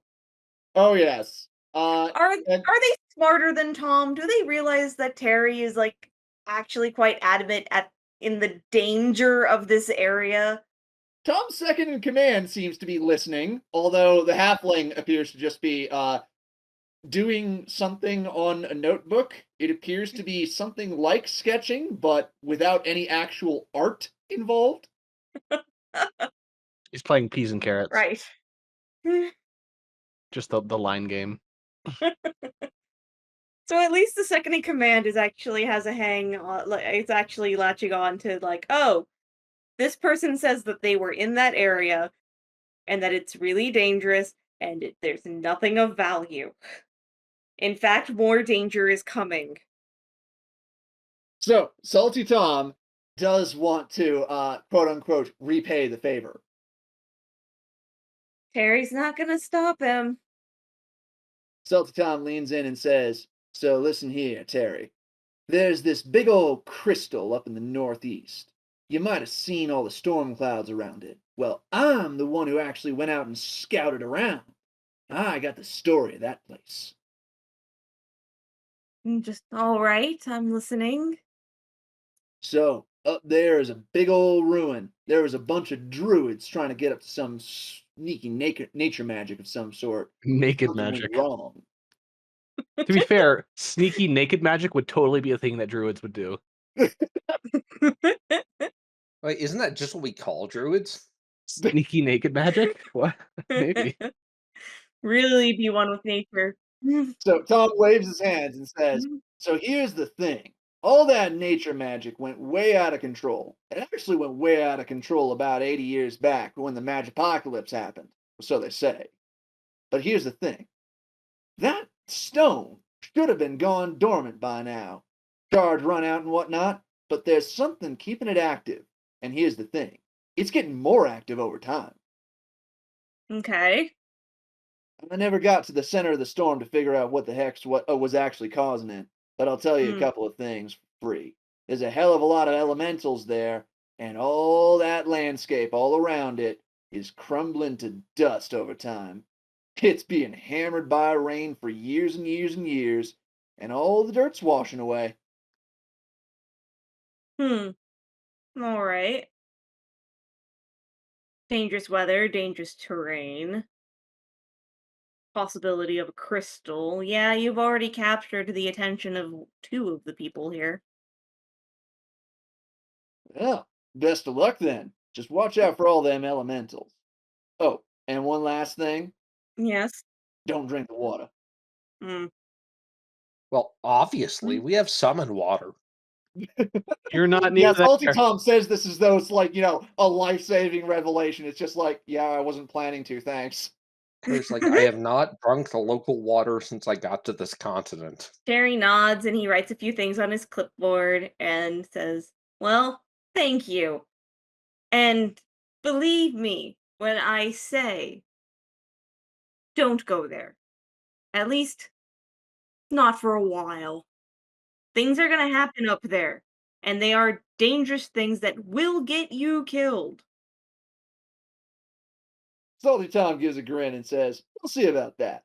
All right, crew, load up. And the rest of the crew comes out. The halfling is just like, what were we talking about? The second command is just like, Tom, maybe we should actually rethink this. They're just slowly rowing up the river. Terry really wishes that second in command good some luck. And he will take his two new employees and catch up with the crew. With that, let's cut back to the map screen. The protagonist squad has gone to Shellback Stand, and what's more, they've extended the road into Shellback Stand. However, now they have been given the quest to go investigate the Lightning Stone. So, we'll at least bring the crew up to everybody up into the empty square G9, which is where you just moved everyone. Because I So do not believe we have to move everyone with us, and that will not cost energy if it's only yeah, us that goes. Yeah, so only we should go. Like yeah. whatever So whatever group is investigating should go, and everyone else should are we stay. bringing any soldiers at all? Lightning Stone, druids, elementals. I mean, I'm fine with it just being a small group without soldiers, but that's up to you guys. I will say it is dubious how much value a soldier will be on this particular adventure. Yeah. Okay. Are you bringing any of your little special squads or your friends? No, Uh they're gonna stay in the camp. But Zan is fine with just him going. Okay. I want you to imagine coming back to camp and having everyone gathered up and ready to move to the Lightning Stone. Oh it's no. just like Terry will then tell Ert, it's like we're not moving everyone to the Lightning Stone. They're gonna go halfway, and then we're gonna head over. Whoa, hey, pause, time out. How about we just keep the people at the settlement Well, because we'll be coming back here anyway. yeah, Keep the whole everyone is being army. sent to the stand, I Yeah, believe. everyone should be at the stand, and then just a small group goes to the Lightning Stone. Yes, All but the right. but the point is, Ert has been arming everyone. That's the whole reason they have the damn cloaks, so they can Right. all go to the So Lightning Stone. And Ert has been unilaterally mustering everyone to go to it. when we get into the camp, there's two things that are gonna happen, at least with two or three things with Terry at least. The first one is he's going to hand the currency pamphlet for children to Ert. Ert's gonna just look at it and be like, "Dragon backed currency, fucking awesome. Our currency is backed by dead people." He is also going to hand one. He'll also hand one over to like one of the higher ups within our unnamed soldier crew to read, not the children's version, to at least like start telling everybody else like, yeah, this is the system, but they will also trade for goods and services, not just gold in Shellback at least. Zan and the CRT are just kind of sitting around like, guys, we've been having you pay us with gold for months already. How is this news to anybody here? I don't understand.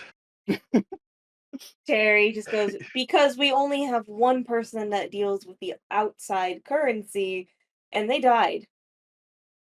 Zan is just kind of he's got a gold pouch in his hand and just is kind of like throwing it up in the air gently and catching it. It's like, where does this come from? And it's like, oh yeah, Ert just has a cube of it. I just So, have yeah. Anyway, and the other one is to be with Boingo when it happens, having Boingo also apologize to Pep. Well, we can get to that a little later, but for Mhm. right now, it is time to pass through G9, because this is not just an empty square, it is a wasteland. so is it just Ert, Terry, and Zan that are going? Seems to Right? be. Yeah. Okay, Cool. so here's the big question: are we bringing our crystal with us? I didn't think we were. If we I are, we believe need to bring no. people. Yeah, I don't think we should because we are. We should bring people with us to guard it, but Okay, so leave it with the the soldiers. crystal and lug is being sent down to the town with everyone else. Okay. All right, then there's going to be no crystal on the map. So, then let us proceed across the wasteland. The CRT have actually managed to scout a decent path for you guys while you were busying yourselves, considering how loudly Ert was screaming about how the entire army needed to march towards the lightning crystal. They figured they'd just, go ahead and take a look at that. Zan appreciates their proactivity, but also quickly shuts down Ert's idea of the whole army moving there and says, "Ert, it's me, you, and Terry. Everyone else is staying here. Deal with it." Ert is just grumbling like, if I had everyone there, we could just take the crystal with us. Ert is like literally envisioning going and taking the lightning crystal and mold earthing it with us, Fucking hell, Ert. which is a terrible idea. For a variety of reasons, yes. Zan shuts that down real fast. Yeah. Okay, so let's head over to the wastelands. There is no map for this. It is going to be a series of skill challenges. The criteria for this: 4 successes to get through. 2 successes, 2 failures, and you start having problems. 4 failures, and you don't even reach the lightning stone. Well, all right then. So we're passing through like the blasted wasteland the crystal's been sucking moisture out of, right? Oh, yeah. Because when you get there, you find that there is no soil. Like, it looks just like a rock slide that has been left to settle. There are pools of stagnant water that might or might not be acid. It is not a pleasant place. There is not a trail through it. There is not wildlife in it. It seems like a place that things avoid. Ert just comes up, sticks his hand in one of the random rocks, and is like, "Ah, good dwarf land." Fuck's sake. Zan is Okay. Zan is flying the whole time. He ain't walking through that crap. He's got talons. Talons are hard to walk through rocks with. The first challenge is going to be survival in order to keep on the path. Survival. I can do that. So all of us? Oh yeah, like It is roll. one person rolls at a time. I have a good survival. I have a +4. Anyone beat a +4 on the survival roll? No, you're the best Mm, survival. Ert's gonna do his own Like, roll after you're done, though. yeah, I got a 2, so go ahead. All right. All right, the Let me DC is 12, and you succeeded. That Yeah. is one success out of 4. I will say Okay. for I'm gonna say this takes more than 1 day to get to the lightning stone, right? Yes. So I will say that everybody gets at least a bardic inspiration during this tile. Fair enough, actually. Because the bardic inspiration at least is renewable. He just has to rest. Is it a short or a long rest? It's a short, right? It's a long rest, but Oh. Terry has never told any of you this, and you've never actually noticed. He never actually sleeps. Oh shoot. He Ert he noticed. He meditates. just assumes all elves do that. He meditates for about 4 hours, and then he's ready to go. All Like, I right. want you to assume every weird thing that Terry does, Ert assumes is just normal for all elves. All It's elves like carry if the Terry sword. hates Brussels sprouts, all elves hate Brussels sprouts. God. I mean, All don't right. all elves say Brussels sprouts? Come on. All right, you giant nerds. So, the next roll that you're going to have to make is a knowledge roll. It is going to be nature or something of the type. You can suggest your own options if you have them. Well, The what are we DC for looking this at? one is going to be 14. What is this nature thing we're looking at? You are trying to figure out how the land got to be this way because it is rather important that you figure that out when you are crossing it. Well, my history and my nature are both a 2. I have zeros in both of those. Bert, you got anything intelligent? I mean, we have a 0 in history for Ert. What was the other option? Nature, which I'm sure will be even better. Yeah, nature is terrible. Hey Terry, you're up. Give yourself Let me bardic inspiration, bud.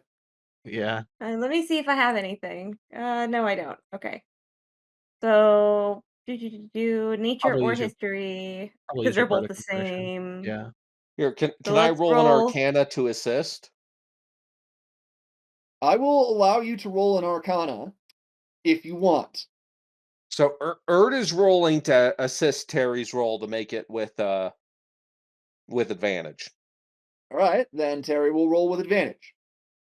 All right. Okay, Ert has rolled an 18, so Ert can tell you a lot about the magic shit going on here. 17. Okay, that's 2 successes. So it appears that all of the stuff that's happened to this land, it doesn't appear to be explicitly magical in nature. It appears to be roughly a result of environmental forces. For example, there hasn't been any rainfall here in years. Which means that you definitely should not touch any of those stagnant pools. Huh. What's more, the wind is high, and all of that wind is heading toward the lightning stone. Hey, does that make me get there faster since I'm flying? No, I should stay with the group. No, Anyway. literally Zach is swept away towards the stone, and everyone's like, why does Zan keep going forward?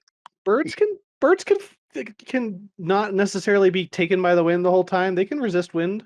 I show you a good video I got of a bird holding position in a massive wind. It's pretty cool. Yeah, I can do that. I'm skilled, yo. 20 decks, yo. Get on my level. Okay. So we are at 2 successes, 0 failures. The next problem that you encounter is that the path is rather blocked by one hell of a rock slide. So you're either going to need to start climbing over it, or you're going to have to find an interesting way through it. Consider Earth, this. one Oh. second. Earth just walks straight up to it and starts mold earthing a tunnel through. That is going to be an Arcana. The DC is 15. 12. Womp womp. That is a failure. You start trying to mold earth on it. You successfully mold some of the earth, and then you cause a further rock slide, and you have to retreat and find a different route. Xana's just flying over all of this and being like, ha, plebs with no wings. Earth vows you'll get yours. Okay. The next obstacle that you guys encounter, there is a particular area that, unfortunately, you're going to have to go through because of the fiasco with the rock slide. You have to skirt around one of these stagnant pools, and it's giving off some heavy fumes. So this one is going to be a Constitution saving throw. Oh, All of us or one of us? One of you. my con. My con is 4. Like +4.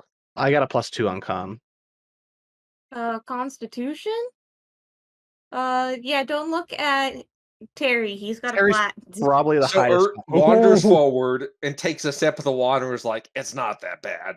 Oh, shit. Oh my god. The nat 20. Okay, that is 3 successes and 1 failure.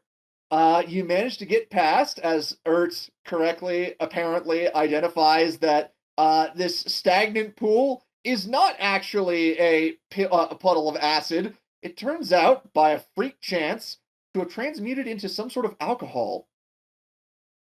Makes sense. Oh god, Earth's hammered. Wait. A dwarf can't handle. He took a sip. A dwarf can't handle his liquor? Oh, you think he took a sip? He was swimming in it. Dude. Okay. All right, and now you enter the edge of the influence of the lightning stone, and the wind is getting seriously heavy. The last check that you guys are going to have to make is going to be either acrobatics or athletics, and it is going to be DC 16. I have a +7 to acrobatics. I've got a 4. I'll give the acrobatics a chance then. We believe in you. 17. What was the DC? 16. So you succeed Hey. by 1. Congratulations, guys. You got to the lightning stone with no more than some minor inconveniences. I told you I could handle the wind. Come on, jeez. Doubting me. Oh my goodness. All right. And you start approaching where the lightning stone is set up. It is not hard to find the place because it looks as though, well, the lightning stone has basically gouged out all of the earth around it into various, like, tremendous valleys. Thankfully, there are some plank bridges around that look to be in horrible repair. But, yeah, this is going to be precarious as hell. Rule number 1, do not fall off. Sand continues to fly. You might not want to do that here. Oh, okay. Do I see something that makes me think that's a bad idea? It depends on whether you want to stay on this hex. It's mostly the fact that there are hurricane force winds. Hurricane force winds. Okay. And it is constantly raining. Oh, yes.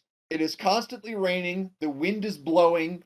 All of the land appears to have been carved off into freestanding islands with these little wooden bridges between them. There appear to be huts here. And against all logic, when you follow the dilapidated path towards this, you see ahead of you that there are some lit torches in the middle of a fucking eternal rainfall. Zan remembers that somebody said something about elementals and is like, that looks like fire elemental magic to me, yo. And I guess there's going to be nothing but elementals out here. Let me check something. I forget. Anyone may roll a perception. I'll do that. I got a good perception. I got a 3. I got a +6. Yeah, you're better. We could both roll, right? Oh yeah. Yeah. All right. So I got a 9. I rolled a 3 + 6. I got a 21. There you. This is What did my why. elf eyes see? Yeah. What do your elf eyes see, Terry? What your elf eyes see is the biggest elemental you think you've ever seen in your life, which isn't really saying all that much, swimming through the waters, and it appears to look strangely agitated. You redouble your conviction to never ever fall into that water. Zan looks at Terry and Rolls Arcana establishes that the elemental is magic. Zan. You're pretty sure that the elements are in fact magic. Yeah. Thanks, Ert. Zan looks to Terry and Ert and says, "Are we taking this as a all elementals are aggressive approach, or are we trying to take a stealthy approach?" Let's try to take this a little more diplomatically. As in, as we're moving, if anything becomes hostile, then we'll act. We'll be Zan defensive. looks to Terry and says, "Do you speak elemental?" Just Terry just sits there and goes, "Hold on a minute," as he pulls out his clipboard and looks through a small list of something. And just, "No, but I have a spell. What's your spell? It is called Sense Emotion. Within 30 feet, as long as I can see the person or creature, I can get a surface level idea of how they're feeling." Okay. Does anyone here of comprehend languages?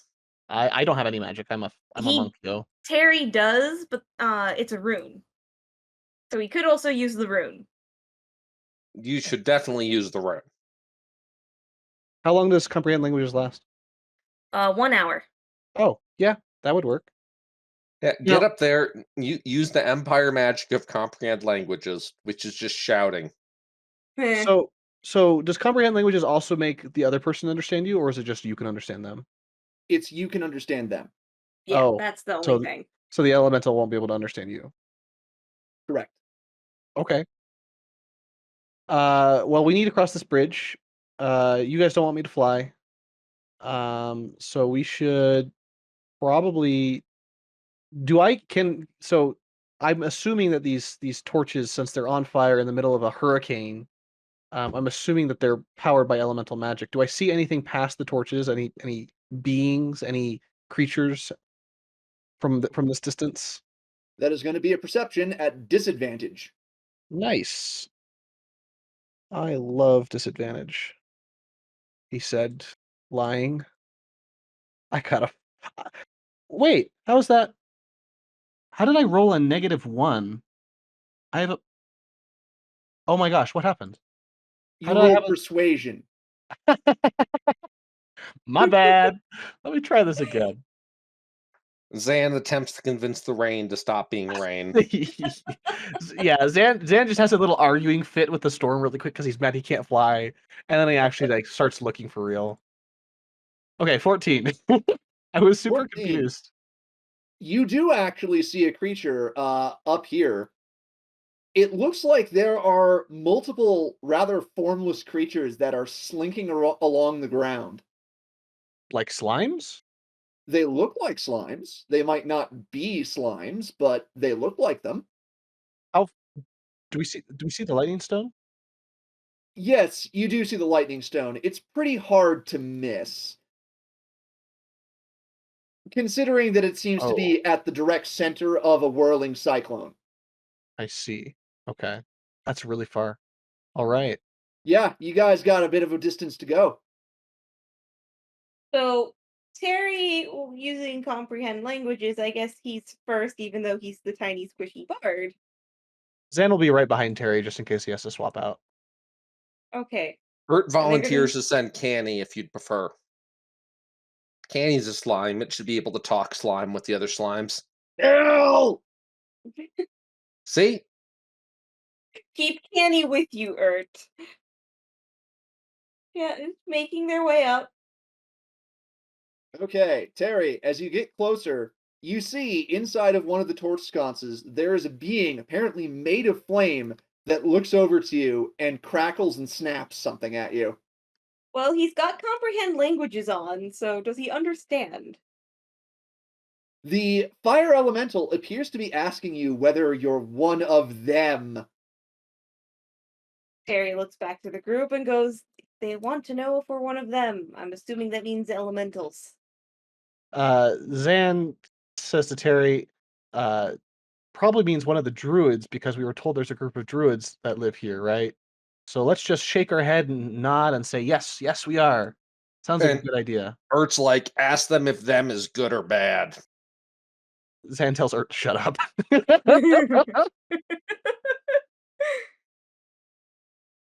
It's just him going,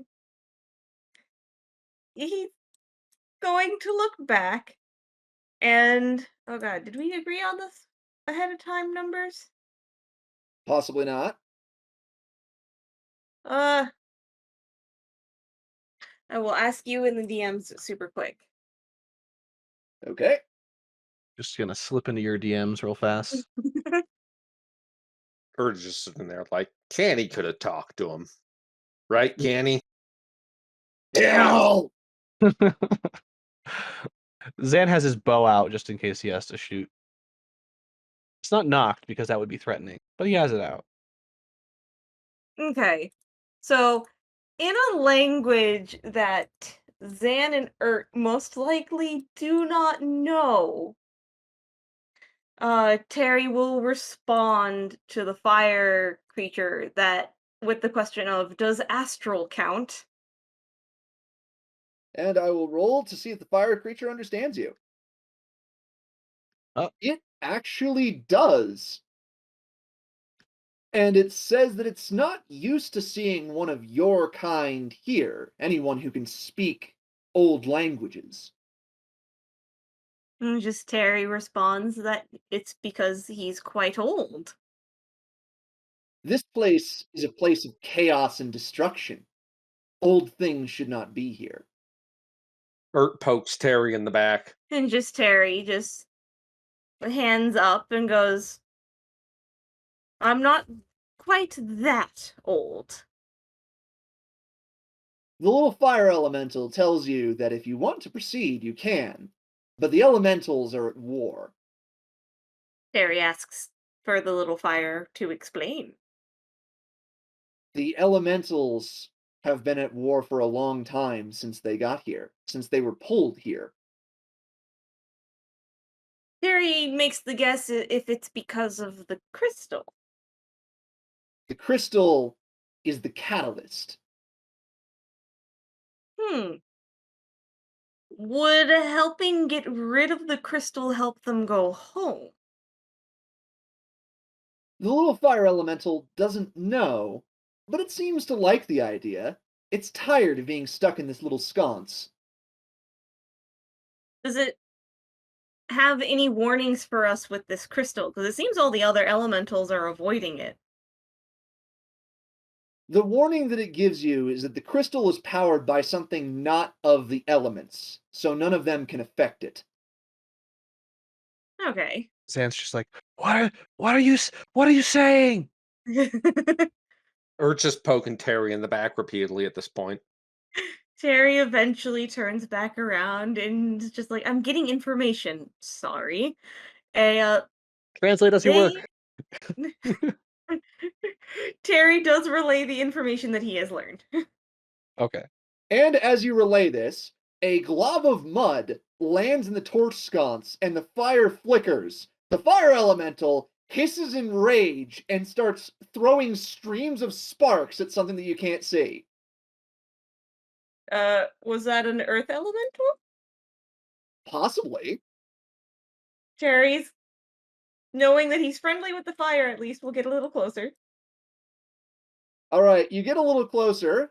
Terry, go ahead and make me a dexterity saving throw. Uh, Okay. okay. Well then, Hold Wait, up. How where's high is that? your dexterity save? Where's that +10 from? I Oh, Bard. She can minimum, right? Right? Isn't there a minimum? I don't think so. What's the thing? oh, I see the problem. I accidentally wrote a 10 instead of a 1. I'll reroll. What, you In don't my want to take sheet, your 2 natural ones? Well, you got a 6 instead. I mean, it's just as bad.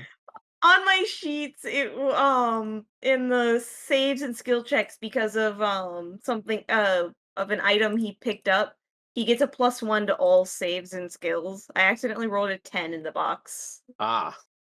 Wah, wah. Okay, so Terry, you do not get out of the way as the fire elemental suddenly flares up, sending out a pulse of heat, and Terry is mildly scorched for 9 damage. This is not a Ow. pleasant experience. Yeah, Terry very much just goes, "Ow." Ert and Zan know that there are some bits of shelter that you might, consider diving into. These old stone and wood huts that appear to have seen better days, to put it mildly. Have we seen where the mud came from yet? Now that we're this close, so we can know which Now hut that to go you're this into. close, you can see a creature apparently made of mud, which is sliding towards the fire elemental, slinging globs of it. So Zan points to the building and says, "Terry, get in there. Go now. Run. Go." I'm assuming everybody runs for the building. Everybody does. No skill check for this particular one. Terry's idea is that he wants to wait out this little fight so that when the mud elemental leaves, because Terry's thinking of one repaying the favor and handing the little fire something to eat, and maybe trying to convince it doesn't want to be in the little sconce anymore. And if it doesn't want to go back to the fire plains, maybe it can join us in the little lantern and see the world. Mm. You are determined to gather as many Pokemon as you can, aren't you? Oh boy. Maybe. Ert has a question. Hmm. Go ahead. Ert, using his now score of 0 charisma instead of, -1, would like to ask if this is an appropriate time to mold Earth the elemental into the river and watch it float away. Zan says, "That sounds like that's actually Ert. I'm so proud of you. That's a great idea. Go for it." Terry, that sounds like an act of war amongst the elementals. Okay. I know they're kind of in war with each other, but do we really want to get involved in it? We Ert's just like, I don't have a rune of mold fire. Zan says we need to move past this real as fast as we can. We need to get to that stone. So let's not dilly dally here. Either get rid of the elemental or sneak past him. Meanwhile, the elementals are having a slap fight. Uh. And the flame elemental lost. Hard. I have a new idea. It's called running. So it's like gone? It looks pretty gone. Yeah, it looks as though it has been completely engulfed and snuffed out. Zan says, "Hey, we're leaving," and starts moving. Okay, Zan, go ahead and roll me either a dexterity or a constitution saving throw. Dexterity for I sure. bet I know no. which one you'll choose. I wonder which. The one that is a +7. Yeah, that one right there. Okay, Zan, you lead the way and you make your way out onto the bridge. The winds are fucking high now, and the bridge is flopping around in a way that you find distinctly uncomfortable.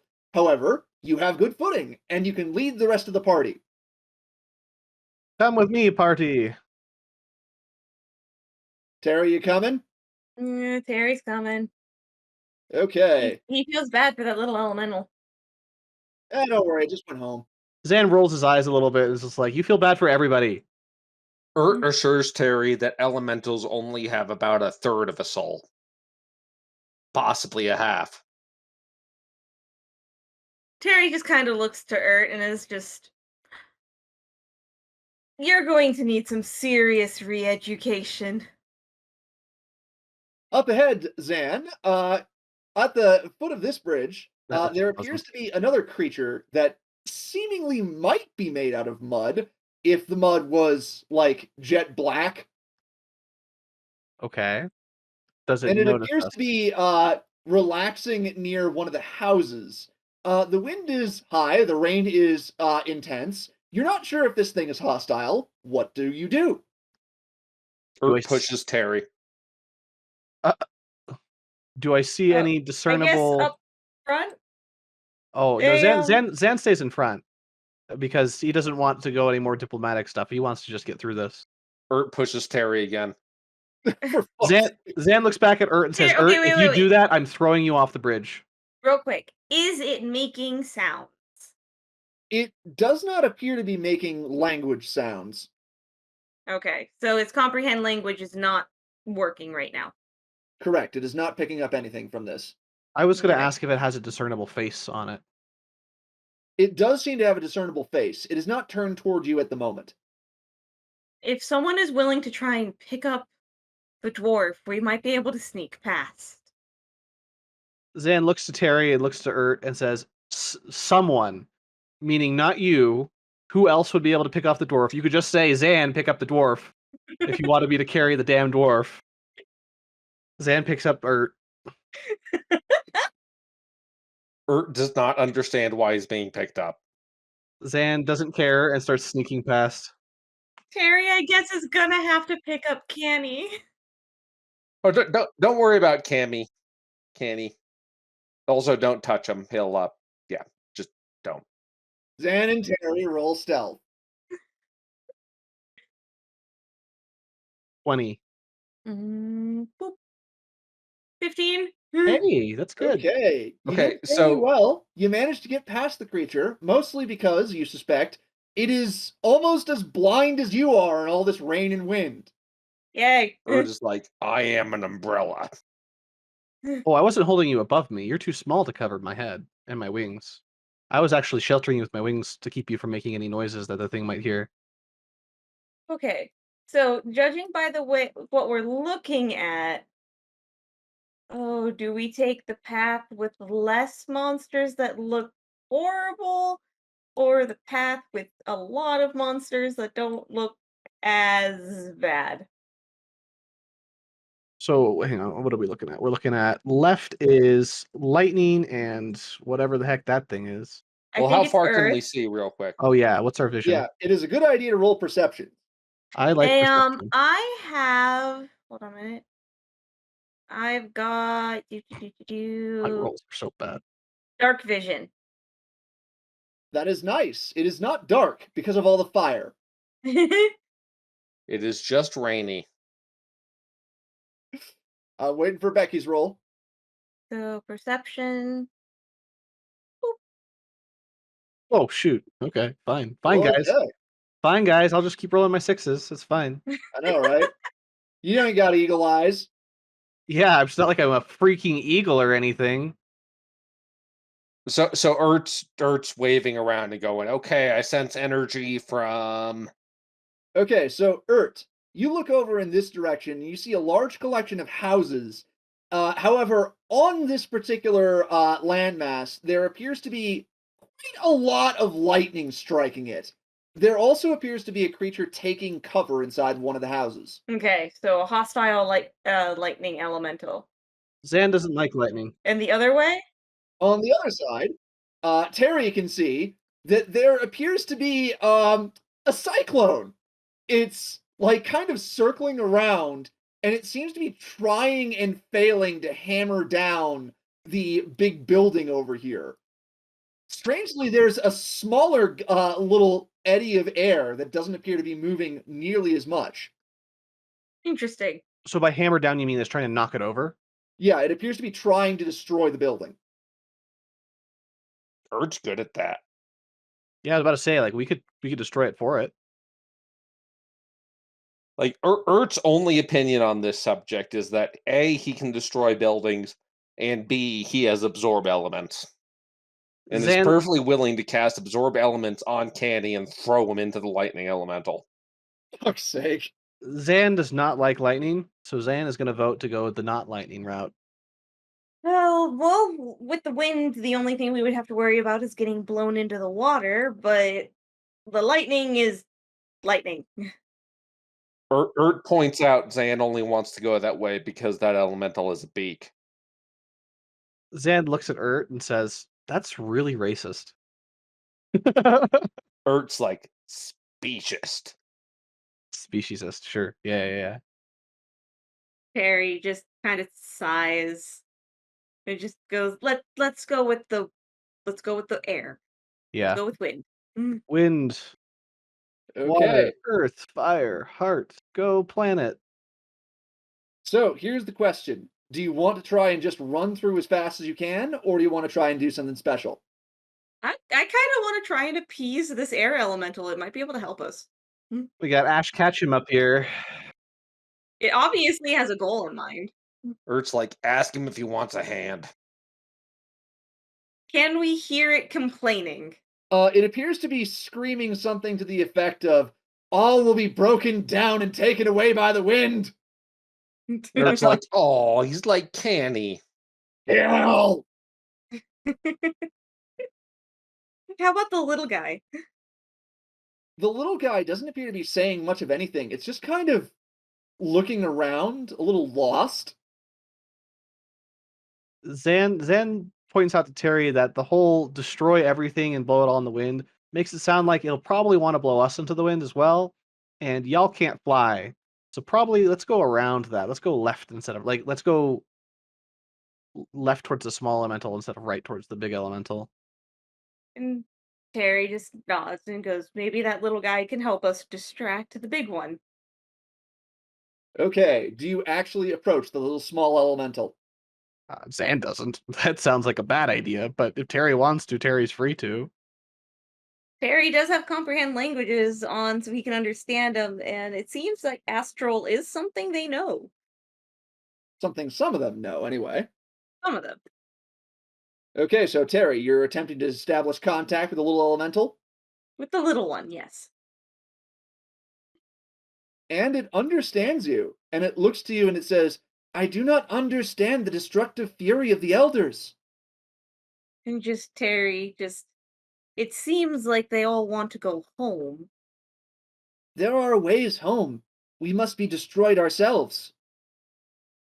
Zan perks up at this. Hey, can do, buddy. The elders do not seem to want to be destroyed and return home. They seem to want to inflict their way upon this place. And just Terry, that's because they were most likely brought here by force, from what I've heard. I was also brought here by force, and yet this is a place that I find to be very interesting. And I guess the bigger ones don't see it that way. No, the bigger ones, the harsh fury of the winds, the crashing waves, the rumbling stone, the cracking fire, all of it conspires to destroy what was once here. They must do it slowly, though. The wards still protect the houses. And what are you then? I am small. The small ones seem to be the least swept up in all of this. Zan just kind of nudges Terry's arm and says, walk and talk, Mhm. and starts walking around the north side of the island. As you start walking around the north side of the island, you cannot help but notice that the typhoon winds get stronger the further away you are from the little elemental. Zan says, walk and talk and bring the little thing. Ert's like stepping back and forward. While talking, Terry does ask if it would like. This is asking if the little guy would like to help them get safe passage across this island. Mostly because they would like to try and help everyone. They heard that getting that big stone away from here or powered down or whatever you want to say our end goal is should help in some way. You would cease the cataclysm. You would heal the world wound. We'd The world wound? The world wound. The spike is in the heart of the world wound. Yeah, sure, we'll break it. Terry is interested in just like why don't as just asking the little guy to follow him around the edge so that they can safely pass this raging wind and tell us the story. Ert, who understands none of this, is holding up Terry is Kenny. translating. Oh, Terry Terry is is translating? yes, Terry is translating. Ask him if he wants a friend. Ert is holding up Kenny. It's just Terry, just kind of like later, and asks Yeah. the little guy if he can tell us more about this. The more they know, the more we can help. The little guy doesn't know very much, but he knows that this storm stone was created in the heart of the world wound, and something about it is drawing strange energies to this place. What's more, it appears to be getting worse. That's no good. Is there anything it knows about the crystal that we should know that's dangerous? It leads to a place that is not of the elements. This is where from all of the magic springs. The magic that fuels the wards, the magic that suffuses the spike itself. So don't get too close to it? It does not know if it is safe to be close to it. When it tries to get close to it, its mind seems to fade. Oh, that's fun. That sounds like a pylon, doesn't it? Ert perks up on this. It's like, okay, hold on to him. We're gonna get close, and we're gonna see exactly when it starts happening. Terry goes, "No, we are not going to do that." Turns Zan actually seconds what Ert says. We need to test something that's not one of us three, so We are not testing the elemental. why not? It just safely let us pass this without any question. It Yeah, has given us information. yeah. Ert's like, This is Canny an elemental? Canny is a slime. Elementals are like slime. They're slime elementals. You I'm know, the not going to elements: argue with earth, you. wind, water, fire, slime. Slime. I am not going to argue with you, but we're not going to use the little air elemental, okay? I'll find a different one to use. We're gonna have to use Ert something. points at the big elemental. What about that one? Yeah, it's like Terry. Unless you're volunteering yourself, we got to find something to test the proximity thing with. And just we'll figure it out. But right now, we're in a world right now where reputation is very important. And throwing elementals at world wounds will not build your reputation. I ain't trying to build my reputation. I'm just trying to stay alive. Ert just sits there and quietly thinks, I don't know, a dwarf would get it. The little air elemental guides you out onto the bridge. Kenny! Hey, give me that back. Yeah, just knock it off into the distance. And Kenny just runs. He sees his opportunity. He sees his opportunity to get away from Ert, and he just books it. It's like finally, he's not looking. I can get. Look. I'm free.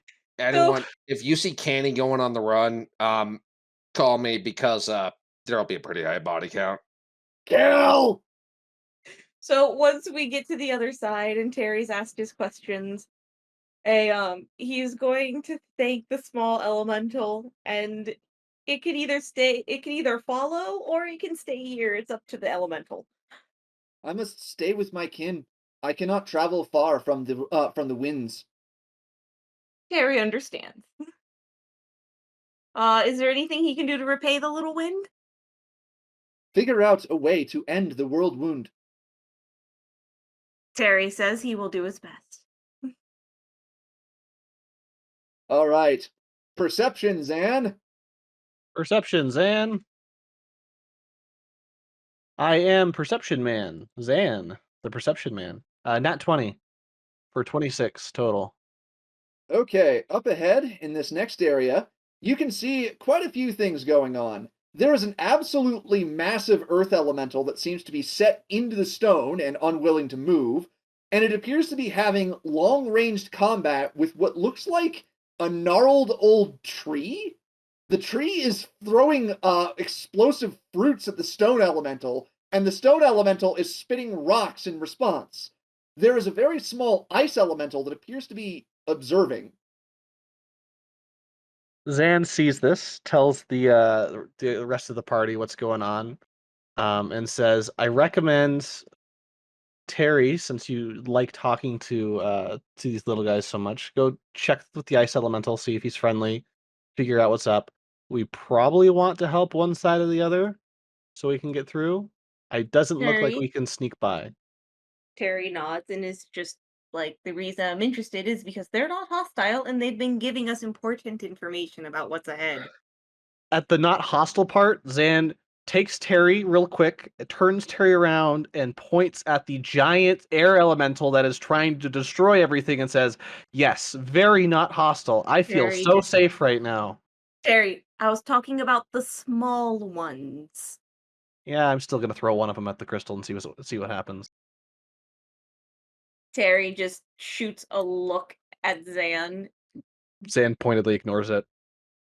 and will make his way up, trying to stay a little hidden from the big guys to go talk to the ice.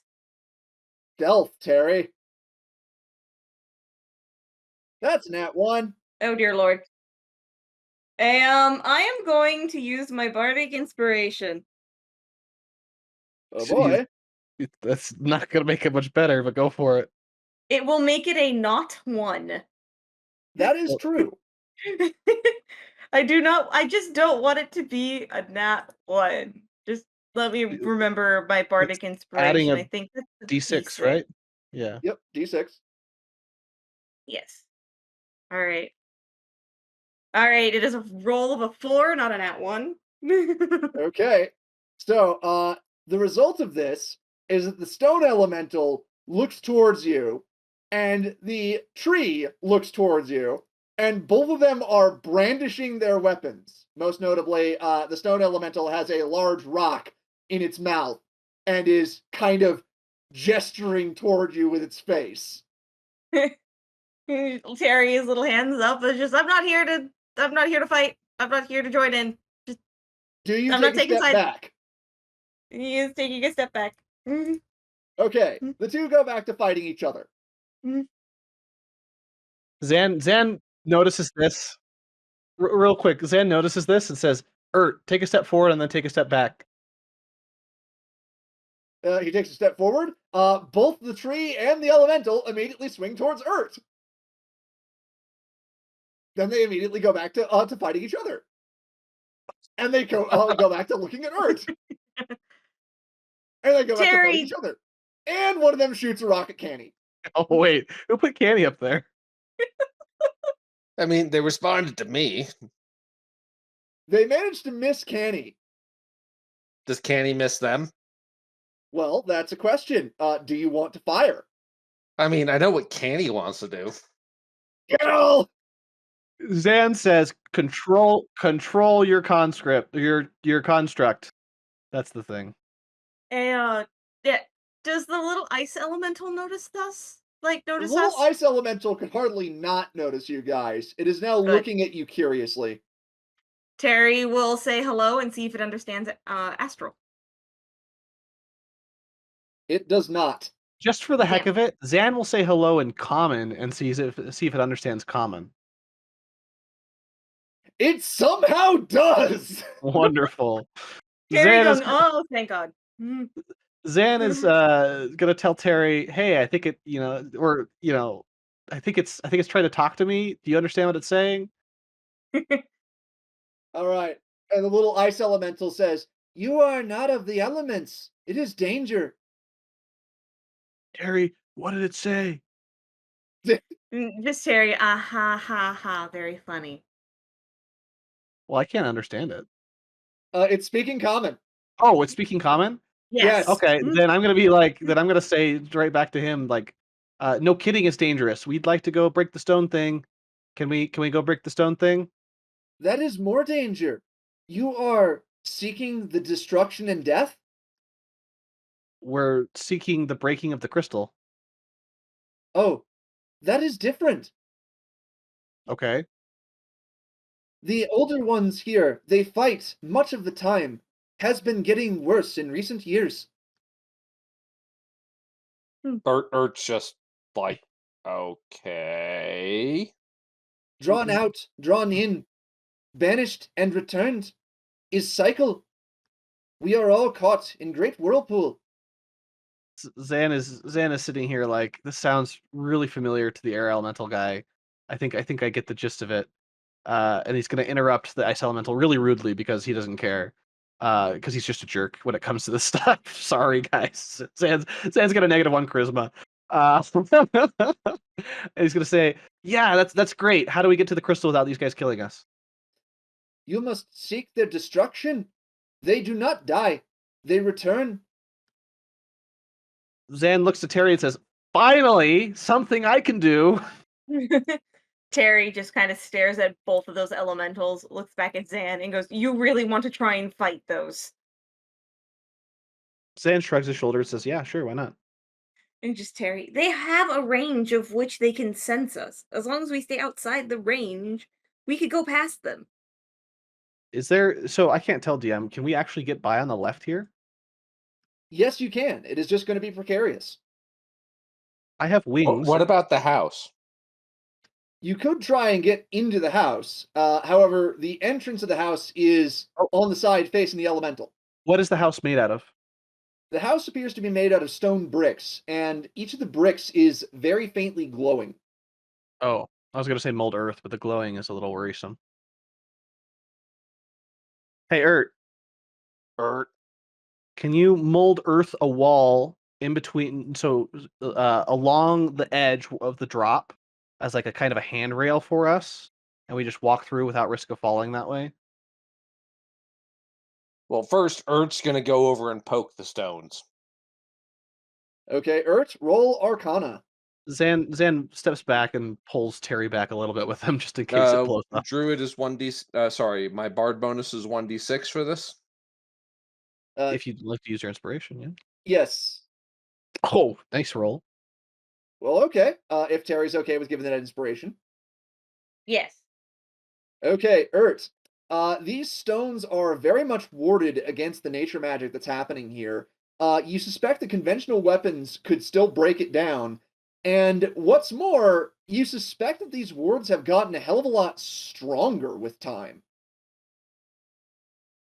Okay, the last part has Ert just immensely interested. He's like, okay, good news, we can break this wall down, just like hit it with a hammer or whatever. Bad news is I'm gonna need 3 or 4 hours here. Zan just says, that's not happening. Break the wall. Let's go. Ert's like, speaking as the only one here who brought a hammer, I'm gonna need 3 or 4 hours here. Zan pushes Ert out of the way, takes out his fists because he's a freaking monk, and just punches a hole in the wall. Roll me the fucking attack roll. Okay. Oh, okay. No, that's not a nat one. That's just a low damage roll. 12 to hit. Not that much. Okay, so you managed to punch a small hole in the building. The good news is that you can punch through this fairly easily, it seems. The bad news is that the Earth Elemental has noticed this, and it has noticed you trying to break stone, and it does not like this. I thought I was on the other side of the wall from it. It can see me? Yes, it can hear you. It can sense what's happening to stones. I see. So, it is giving you exactly one warning. Do that again, and it will dump you into the river. Zan looks back to Ert and says, "Hey, Ert, you know that whole handrail thing with the mold earth? Let's do that instead." Well, Ert is grudgingly willing to accept this. Ert's other theory is what happens if you cast mold earth on an earth elemental? You change its shape? Probably. Do we know? Does science know? Zan tells Ert that you can science it after we've destroyed the big crystal thingy. Okay, so Ert is going to mold earth a ledge/handrail around the back edge of these buildings up north, I suppose, towards past the tree. Okay. In that case, I'm going to have all of you roll me in acrobatics or athletics with advantage. And I am assuming that this elemental little ice one is now watching with interest. Yes. Also, Ert, I will say one thing about what Zan did. One of the bricks got knocked loose. Do you want to pick it up? Oh yeah. Okay, you now It's have. it's like if it landed on this side, I have a brick. Okay, you now have a brick. I love my brick. You would love your brick. So I need to take a quick break to let dogs out because they're whining at me. Okay. One. I will be back in a minute. Okay, let's take a short bathroom rest break for everyone. All right. Waiting with bated breath to see if we succeeded in our rolls. Oh, it looks like we did. You all did. Okay. Last we left off, Ert, Zan, and Terry were making their way across the little outside ledge on all these houses. They had used a mold earth spell to give themselves a railing, which is why they didn't fall into the water and die. They appear to have gotten past the contested area between the strange tree and the earth elemental. Now they are confronted by what seems to be a strange pit with something at the center of it, and a very large cage that has a mass of flowers inside of it. Terry wishes one of the tiny elementals was here to explain what this was. Hey guys, they have their own poop slime. Terry just, I don't think that's what that is. Zan wants to make a perception check to see if he can tell what this is. Roll it. 16. This seems to be a mass of flowers and random miscellaneous remains of creatures, and it seems to be slowly moving towards you, but it also appears to be locked inside of this large wooden cage. Good. Okay, and on the right? On the right, there appears to be what looks like a rather sinister blossom at the center of this little construction. And from what you can see, it appears to have a face, it appears to be looking at you, and it appears to be using its little planty tendrils to beckon you down. No, thank you. Zan looks at both of these and looks to the rest of the party and says, "This doesn't look very fun on either side. Uh, let's just throw a rock in the middle and see what happens and see if we can just run through this." I'm okay with that. Chuck a rock Ert in the would middle. like to establish diplomacy. Zan overrules this and just chucks a rock in on the path in the middle to see if anything blows up or does harm. Okay, you chuck a rock, and the strange plant creature suddenly writhes forward and starts extending tendrils out onto the path. Towards the rock. Yes. Zan just kind of stands there and, comments to himself, "That looks like fun." Sarcastically. Terry just goes, oodles. Ert still wants to establish diplomacy. How long until the plant stops lunging at the rock? It takes about 15 seconds. Zan grabs another rock and tries to throw it on the left side of the cage towards the edge of the cliff and see what happens. That is going to be a sleight of hand check. Sleight of hand. 14.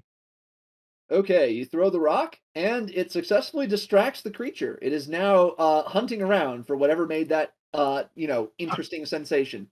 Zan says, "Go, go, go, go, go," and just runs. Yep, just run. Acrobatics, everyone! Acrobatics. I got this. 26. 11. And Ert? 13. Okay, so Terry and Ert, you are partway across when the plant creature Dies horribly and disappears. no. Oh, dang it. When the plant creature suddenly realized that it's being duped and explodes towards you guys, reaching out with grasping tendrils. This is going to be a dexterity saving throw for both of you. Wait, Yes. let me see something real quick. Zan is looking back like, you guys are so slow. You guys are so slow. All right. Ert does get a bardic inspiration, but I am gonna go ahead and use my starlight step. It is a bonus action. Okay, Terry presses the fuck off button. Roll dexterity saving throw There you plus go. dex. Unless Ah, I'm allowed yes. to take Ert with me, but it doesn't mention that. Nope, you can only do it for yourself. Okay, I think I should get a different saving throw than Dex, though. Nope. Oh, are you sure? But you do get a bardic inspiration. That is my last one. I think Urt should have the option to throw Canny at it. Yes, sacrifice your pet. You know you will lose, Canny. Look, if this thing eats Canny, it can deal with the magical explosion. I still want you to roll that saving throw. Dex, you said? Yep. With inspiration if you want it. Okay, I guess I'm going to take that inspiration. Yeah. So 15. 15. That's not bad. Okay, with that, you barely manage to scrape out of its grip thanks to Terry's inspiration, and it continues flailing its weird planty tendrils toward you. And Terry can actually understand that it's trying to say something. Life, humans. Terry going, yeah, that thing is not you know what, just for the sake of it, let's see, would that be a nature or a history? Roll me a nature. Zan would like to point out that none of us 8. are humans. Yeah, good point. Urt's like, excuse me? Yeah, Terry is not translating this. Oh, dang. Okay, so Terry does not know what the hell that thing is, but it seems to be weirdly tortured.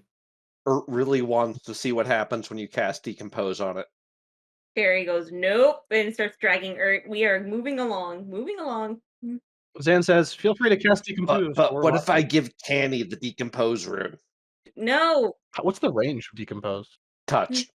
Oh, no. No, sir. Okay, so you get up to what looks like the last little settlement of houses, and it appears that there are a large amount of small elementals hanging around here. None of them appear to be fighting, but the weather conditions here are worse than anywhere else. Everyone's tiny. How much worse? As in, if you are not inside of one of these houses, I am going to make you start rolling strength saves or con saves. Because of the lightning crystal? Urt can't just shape water a tunnel through this at this point. That does not protect you from the wind. Hang on. Urt hands Zan a gust rune. Zan doesn't need a gust rune. Zan is an Aarakocra. Hang on a second. I can cast Gust of Wind once per long rest. Okay, so do you want to cast Gust of Wind to give you a little bit of a backdraft? Yes. Where's my button for it? I had a button and I lost my button, and I'm sad about losing my button. Well, wait, no, you programmed this one, right? Yeah, It it's should either be in level your 2. spellbook tab, I think. Yeah, it's in your spellbook, level 2, Oh, it's a level 2. That's why I'm stupid. Okay. and then just hit cast spell. Ta-da! I'm a master. Okay, so 60 feet long, 10-foot wide line. So, yeah, I'm just going to make a line. How far is this? 5, 10, 15, 20, 25, 30, 35, 40, 45, 50, 55, 60. I'm going to make a line from, I'm going to take a few steps forward.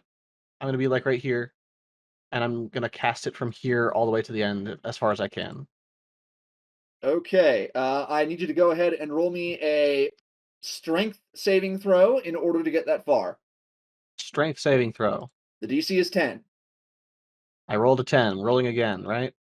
Yep. Nope. Okay, you were about to cast a spell when you were abruptly pushed several feet back. Okay. This is better than being sucked in. The cyclone is particularly fucking vicious around there, so you'll take this one. Am I allowed to try again, or is that? You are allowed to try again. However, if you fail this time, the consequences will be more severe. I see. Ert has an idea. Yes, Ert. Why don't we just go underground? Valid, actually. Okay, dwarf. Start digging. So how many tiles are you gonna let me mold Earth? Okay, so It doesn't here's need the to be a question. tunnel, it can be a ditch. It can be a ditch, but notably, if you make a ditch, it'll start to fill with water. Ert hands Zan so it's mold Earth and shape water. Zan, you could have the shape water. Okay. You'll have to press the buttons because I don't have the buttons for these. It's just a bucket. Okay. You have a runic bucket. I have a literal bucket that just lets me bail water. Okay. Okay. So, Ert, this is going to be an arcane roll. Okay. Ert did not do significantly better than Zan. Okay, Ert, you start digging up the earth, and as you start digging up the earth, it starts spraying into the air and back into your faces, not unlike a shotgun blast. Are we just trying to get to a house? I was trying to Like- get all the way through. Ert and Oh. Zan both take 5 damage. Oh. Yeah. Terry's gonna be a little smarter about this. It's just like he's not gonna slingshot his way. He's just gonna go to the first closest house. Okay, Terry, that is going to be a strength or constitution save. Yeah, that's like the same thing I was trying to do, but shorter. It's DC 10. But let's see,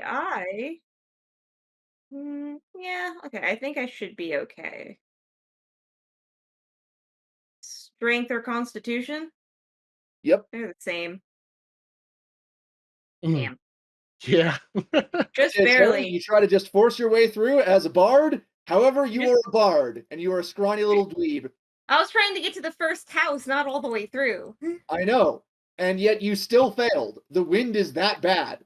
Yeah, He I was wasn't taking the path, though. He was gonna cut through the grass. Are you sure you want to cut onto the place where if you are blown backward, you will not have solid ground to fall back on? But he would? Because he's going this way. I had him here, and he'd be going this way. The wind is radiating outward from the crystal. So if you start going in that Okay, direction- yeah, I get it. Zan's gonna Terry will then look. think for a minute and go, okay, you know what? Does anyone have rope? Ert has rope. Actually, Ert used all his rope to bring down Katie. Never mind. You still have your rope. You brought down Katie successfully and retrieved it. Zan's gonna try to step forward and do the gust of wind thing again one more time. Terry's going Okay. to go, if that doesn't work, my plan is we tie rope to heavy rock and we throw it towards house. Use rope to get to house. Strength or con save, Zan. 18 strength. Okay, you step forward and you cast your wonderful gust of wind. All right, and so this is a concentration spell, I believe. Did not say concentration on it. I can press cast again. Hold on. It is concentration. It is. It says it Yep, right there at the top. yep. Okay, so you are sustaining this gust of wind. You guys have an opportunity to hustle forward. Zan has given it to you. Okay, how does concentration work in this context? Like, what would break concentration for Zan? Things that would break concentration for Zan if he took damage or if he tried to cast another spell that had concentration. Okay, Ert's gonna reach out and pick up Zan. He doesn't necessarily need you to do that. He can maintain concentration while still I walking. can just walk. Ert doesn't know this. Ert has no idea. Zan is going to look at Ert trying to pick him up and just kind of kick him forward and say, "Run, you moron!" Yep, just run. Okay, Okay, Ert picks do up you Terry run instead. directly towards the foot of this big old structure, or are you going to stop in one of the houses? Stop at the furthest house that is the safest to get into, I think. Okay, so you can't quite make it all the way to the last house, but you could den up in this house. Let's go for the one with the fire elemental. On the So right? I mean, it's a fire elemental in the middle of the storm. He's got to be cool. well, we can't make it to that house yet. We could totally Num- make it to the No, house. no, on the no. One right. house closer. Number said we can make it to this house here and maybe This this house. and this one, yeah, those are the ones that you can safely make it to. Yeah, and I'd prefer the Alright, one with so the fire this one. elemental. But the one on the left is like right Alright. next to the stairs that lead up to the stone. It is also notable that this is not actually a fire elemental. It's actually an electrical, lightning elemental. It's difficult to tell. It does. Well, the house of the little lightning elemental is in fact closer to the one with the blue fire elemental, which is technically closer than this one. Urt has a rune exactly for that lightning elemental. Let's go say hi. Okay, in that case, I feel like I could just get straight to this house. oh, well, I guess I'd misjudged the distances. You can make it to that house if you like. Yeah. All right, I'm, so I guess I- we should just go straight there. yeah, I'm going Okay. for the farthest house. Everyone in the house. Charge. Urt really wants to see what happens when you cast lightning lure on a lightning elemental. No. Oh, God. Okay, so you all den up inside of this house. The house appears to have been picked over, but there are obvious magical implements scattered all around it. And notably, all of the bricks of the house are faintly glowing. The fire elemental peeks inside the door and it says, "What is happening?" Is that in common or It's in an elemental language. Terry can understand it. okay? Terry asks if it can understand common. It cannot. Can it understand astral? It cannot. And it understands Sylvan. undercommon. Oh boy. How I'm about gonna give a Sylvan? disadvantage for this. This is the It last very one. definitely cannot understand Sylvan or Undercommon. Nice, nice. Damn it, Sylvan was the last one. Terry only knows 3 languages, and one of them is technically a dead language. Urt knows how to interact with elementals. Terry says no. Zan asks if he was going to try to hurt the elemental. No. Zan asks if that no actually means yes. Definitely no. Terry is going to use his clipboard and draw a little doodle of a crystal and show it to the fire elemental. It looks at the little drawing and then it says, "You are here to seize control." Terry shakes his head and then draws a little globe with a band-aid on it. "You are here to repair the control device." Terry tilts his head at that. "It is a great scourge. It drains power from the elements, using strange rules that we must all obey. The larger we are, the more it holds sway over us." Okay, so let's see. Terry tries to draw a picture that says he wants to stop that. Heal the world wound? Just Terry, show. this is going to be a performance. I was just gonna say draw the crystal and then draw Urt with a hammer hitting the crystal. Performance. Nope. The Does fire anybody elemental wait, is wait, wait, completely wait. baffled. What? I was gonna ask if anyone was going if Zam could assist so I could get a reroll. How am I? My charisma's low. I mean, how do I assist? What do you want An me to do? assist just means I get advantage. Urt Well- has an assist. Okay. Okay, I will allow a reroll. 1 second, you need to hear about Urt's assist. Where is it? Okay, an 11. Ert just told Terry what to draw. You do not usually roll in order to give advantage to someone else. Yeah, but you need to know how I'm giving advantage. I'm assuming it's Ert tells Terry what to draw, which is Ert hitting the crystal with a hammer. Am I wrong? Urt was going to offer it a thermal cube. Oh. Okay, so the elemental looks like it's trying to parse this out, and then it says, You are here to do something about the wild magics. You are here to make this end. Terry nods at that. We do not know what to do about the wild magics. The Ether One, up ahead, is the only one who can get us close. Terry nods. Zan pokes his head out. How's the wind from here to the purpley one? Absolutely fucking vicious. This is DC 16 strength or dex saving strength or con saving throw.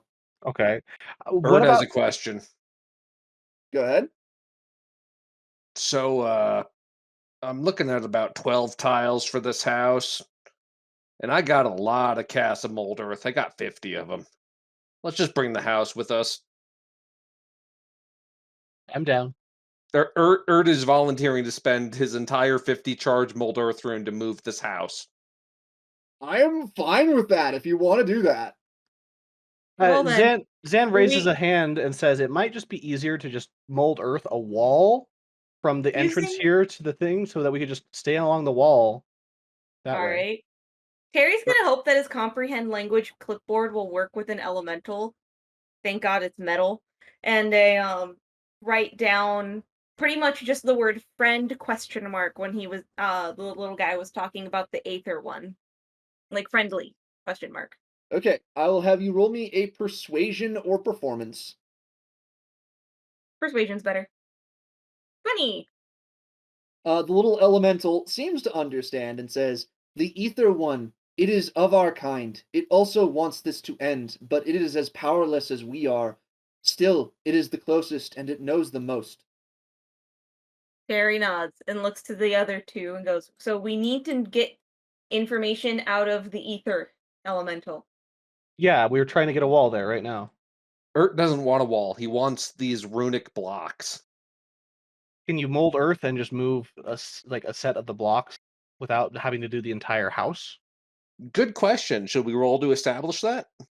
Yes, go ahead and roll Arcane, or if you have something else like Investigation, that would be fine too. 25 feet to the deuter. Okay, Ert, you are thinking with your current understanding that if you start removing a whole bunch of these bricks, then it might not be such a good shelter for you guys. Ert reiterates his desire to spend serious runic power to move the entire house. Then shrugs and says, "Sure, I'm out of ideas at this point." Terry? Terry just try to be safe.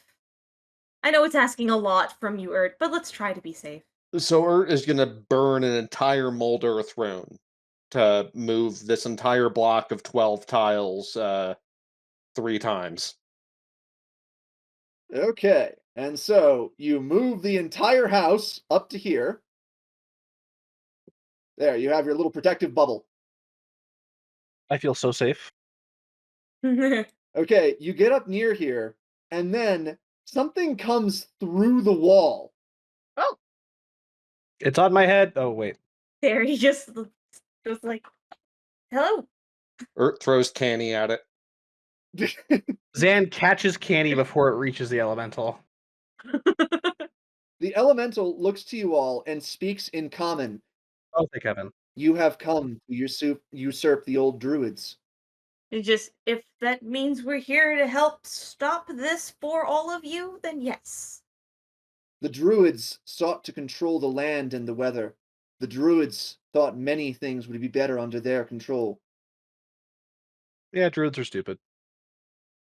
Many Dumb things are hippie. stupid, and yet they happen. Yeah, like sorry, like Canny. Wait, no, that's still just as bad. Dang. Terry, just, what do you know about this crystal? We can try to help stop it. The crystal is a spike driven into a wound within the world. It is drawing power from a plane that we cannot touch. It imposes rules upon all of us. It imposes rules on the elementals specifically. It sought to subjugate all of us. It sought to turn the world into potter's clay so that it could be reshaped. How do we turn it off? Ert rolls insight and announces to everyone that it must be drawing mad energy from the plane of order. Terry and Zan are pretty sure that's not an actual thing. Yeah. I'm about to say. Terry Is it? asked real quick, what element this little guy, like what plane is he from? I am ether. I am magic itself. Huh. So that's why it knows so much about the magic crystal. Correct. How do we turn? However, even I am powerless to affect this great crystal. Zan asks how we can turn off the Great Crystal. If I had known, I would have done so. Zan asks if hitting it really hard with weapons will break it. It may. It is large and full of power. To destroy it may be to harm yourselves grievously. However, it would finally bring an end.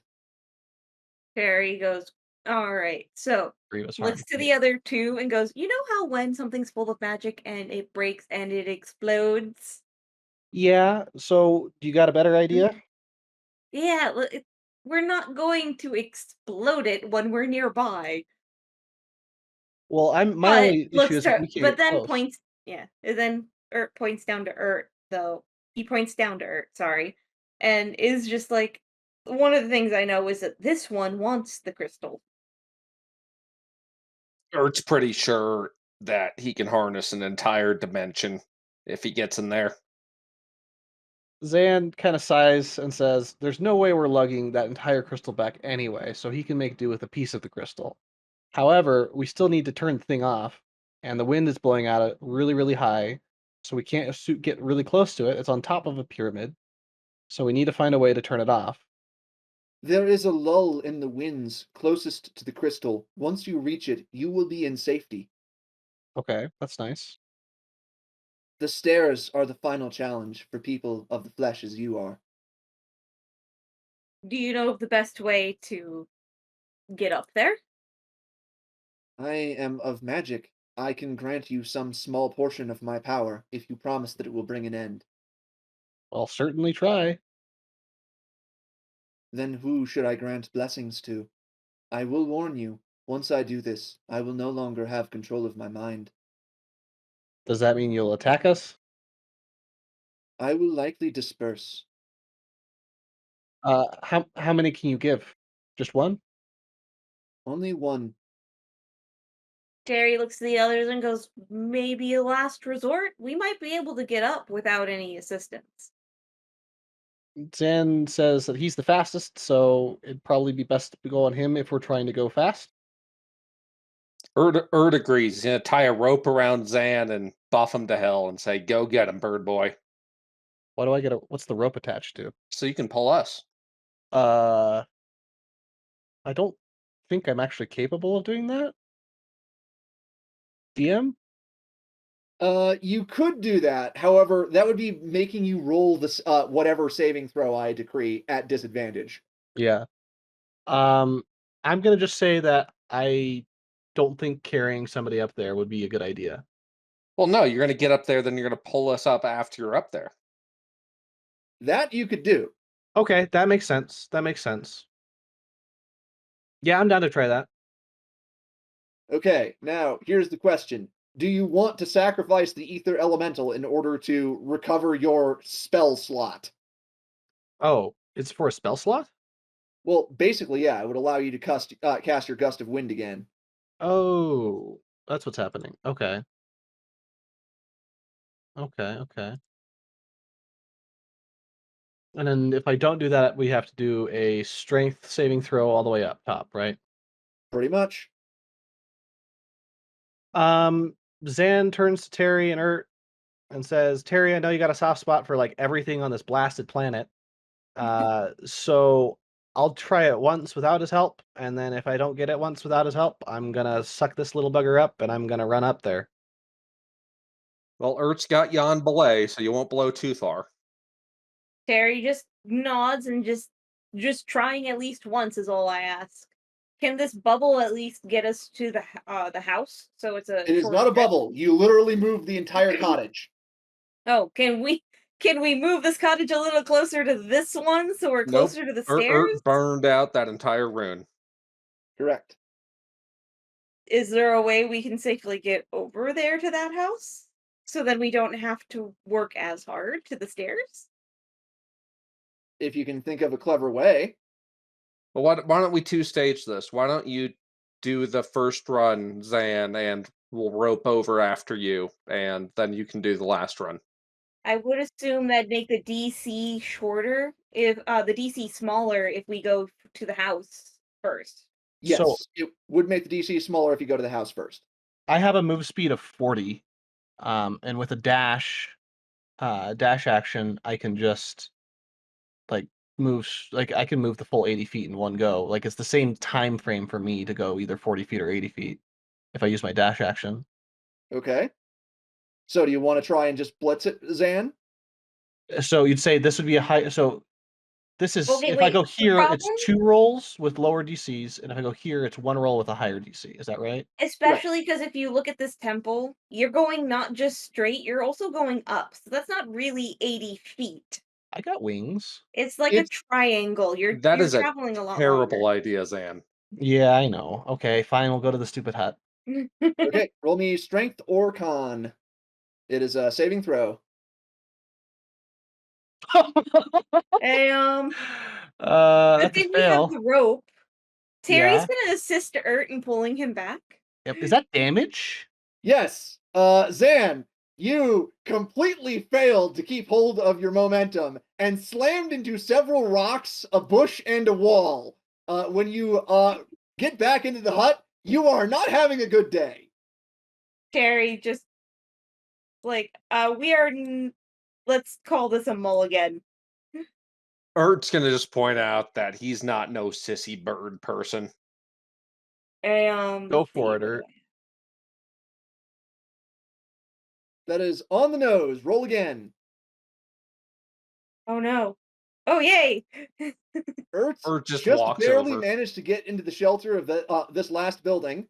And with Ert's help, you can both follow along. Okay. All right, Oh, that's not my. Sorry, you're I had fine. the wrong thing selected. It's like, come here, Canny. Okay, the Ether Elemental follows you up here, and it says, "You are doing very well. It is the last step. None have made it this far." Ert points out that actually the last step is up there. You are being Okay. deliberately obtuse. Zan just says Ert is always deliberately obtuse. Are Terry you an just- obtuse elemental? Terry's laughing. Zan says yes, he is. Ert just nods. Terry will look to the little Aether and ask him, "How close can you get to the crystal?" I can come to the base of the stairs before it starts commanding me. The base, as in down here where the cobble ends. Correct. Okay. Because All if he right. could have gotten closer, it would have been great to just hand him the rope, like tied to a heavy rock, and just take it up there. All right, so what's the plan? Zan, do you want to give this another go? I mean, Ert's been all gung ho about it. Let's let Ert go up there. Yeah, Ert's just gonna go for it. It's like I'm a Fucking dwarf. do it, Ert. Strength or con saving throw. 19. And you actually fucking made it. Was it an 18? Amazing. It's like I have no idea what you guys are doing back there. I'm tall and I have wings. I have more surface area to get blown back, you know? And then we use the rope to get up there. Terry waves to the little Aether. The Ether Elemental seems to give a wave back. Ert's already screwing with the crystal. Ert, you walk up to the lightning stone. The stone is humming with magic. It is absolutely saturated with power. Terry just goes, "All right, so from what we've gathered, this thing is plugging up a hole that is torn into the literal world itself that leads to a plane of magic that is uninhabitable and incomprehensible." Anyone may roll me arcane. Not it. I said anyone, so we all can. Okay. I got a rock. Oh, Looks like Ert knows the most, with Terry right after. Ert pokes it. you're- It's a crystal. You're pretty sure that there isn't a plane of raw magic. If there was a plane of raw magic, then the Magipocalypse wouldn't have happened. And so what plane is it hooked up to? I still think it's the plane of order. You're not sure. However, there are druidic scrawlings all over this fucking thing. You could almost say that they were runes. Well, yeah. Duh. Ert, do you want to roll me an investigation to try and decipher the runes? Lightning, lightning, water, lightning, lightning, fire, light. Jesus shit, there's a lot of lightning on this thing. Okay, so Ert, with a stroke of insight, you are actually able to determine that this particular stone was thrust into the ground here because of the instability in the world. It is trying to hold sway over the elements. The original intention was to draw power from them, but it seemingly couldn't. Instead, it's rammed into the plane of fairy. Does Ert know anything about the plane of fairy? You know that Terry's from the plane of fairy or something. Harry the Fairy. Ert reports to everyone that the good news is that it's a pretty simple runic crystal. Obviously, these guys were fucking amateurs, and it won't be too hard to figure out. We just got to figure out what the hell is going on because it's drawing the energy from the plane of fairy or something. Terry perks up at that. Plane of fate. Ert takes his hammer and gently pokes it against the crystal. It shoots out of his hand. It's just gone. Terry just. God. The plane of Fae was completely decimated in the Iron Wars. No wonder this thing is sucking magic out of this world. Ert's like, no, no, no. Magic definitely coming in this world. Wait, so is the crystal pumping magic into our plane or pumping magic into the Fey plane? It is pumping magic from the Fey plane into Vigas. Okay. Terry is very confused then because he's like, there shouldn't be magic, or at least not magic this powerful on the Fey planes anymore.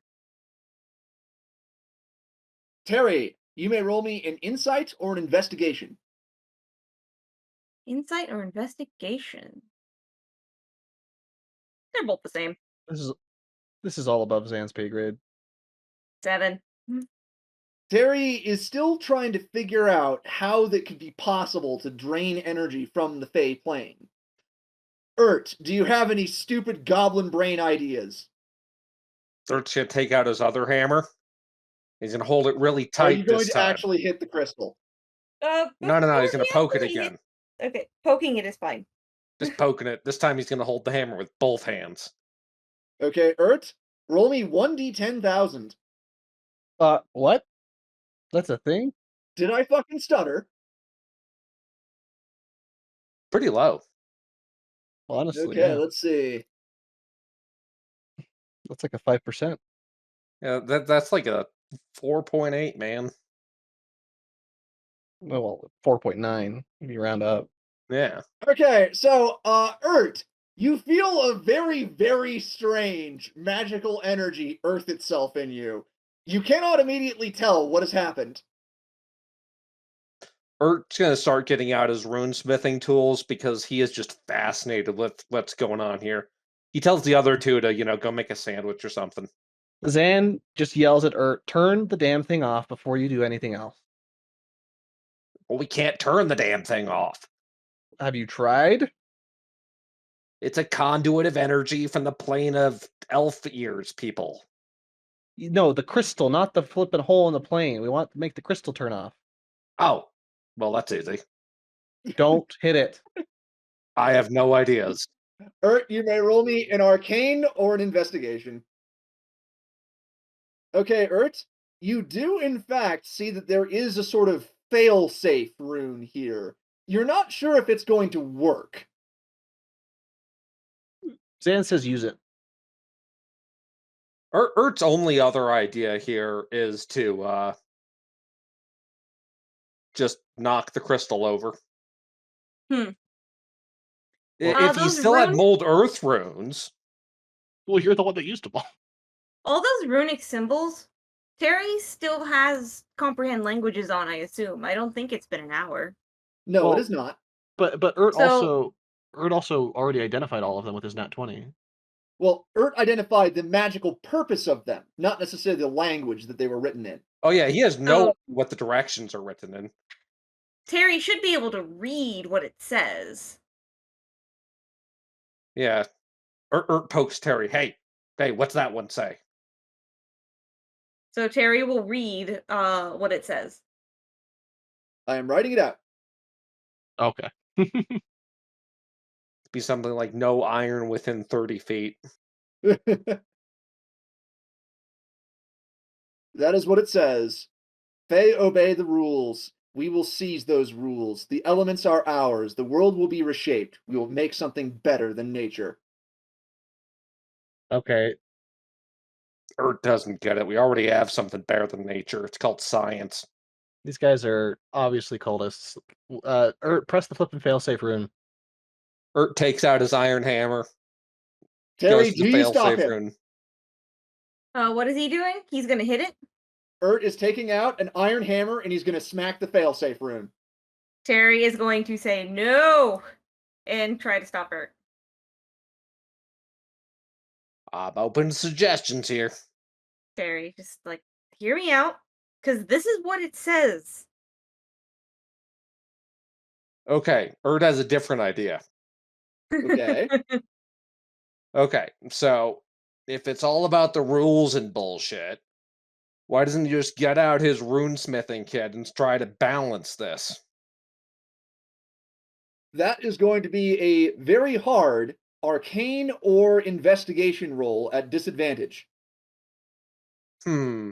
But the thing is that you can have assistance with this Yes. if you can convince Terry to help you. Okay, so Ert's whole idea is that obviously the problem is shit's been getting stronger and stronger. Uh-huh. So what that means is somewhere in all this, their math is wrong. So Ert is going to sit here and go through the entire list of runes and fix their math. Terry, are you allowing yourself to be used as a backup calculator? Terry just against his better judgment. It's better than hitting it with iron. Okay, Ert, go ahead and roll me the arcane or the investigation. And that's no disadvantage? No disadvantage. Unfortunately, Ert, you have failed to successfully balance the math. Instead of actually balancing things out, the winds are starting to pick up near you. The crystal is starting to shoot out a lot of energy. You do not have very much time at all. And we please press. No, actually, Zan doesn't even ask that. He looks at the rune that Ert pointed out that was a failsafe rune and just smacks it. Okay, Zan, roll me a Constitution saving throw. 6. Okay, Zan, welcome to the wonderful day where you get a whole bunch of bullshit happening to you. Wonderful. Oh no. Do I have to pull up the list numbers? Oh, I already have it. Okay, so Zan, you hit the failsafe rune, and immediately the lightning stone cracks. Suddenly, the glow is a lot less intense. Power stops venting from it. However, these people were not smart. And what happens is a lot of magic energy is vented directly into Zan.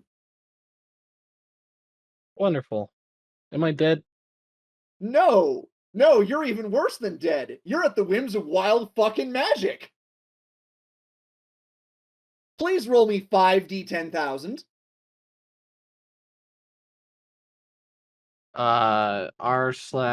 Slash R 1D 5d10,000. Oh wait. Okay, well, there's your numbers. Yep, that's correct. Ooh, that's interesting. Okay, so I'm going to start writing these down.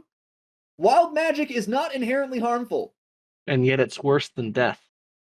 Yes, because you have to consider so much more than if you were just dead. Hmm.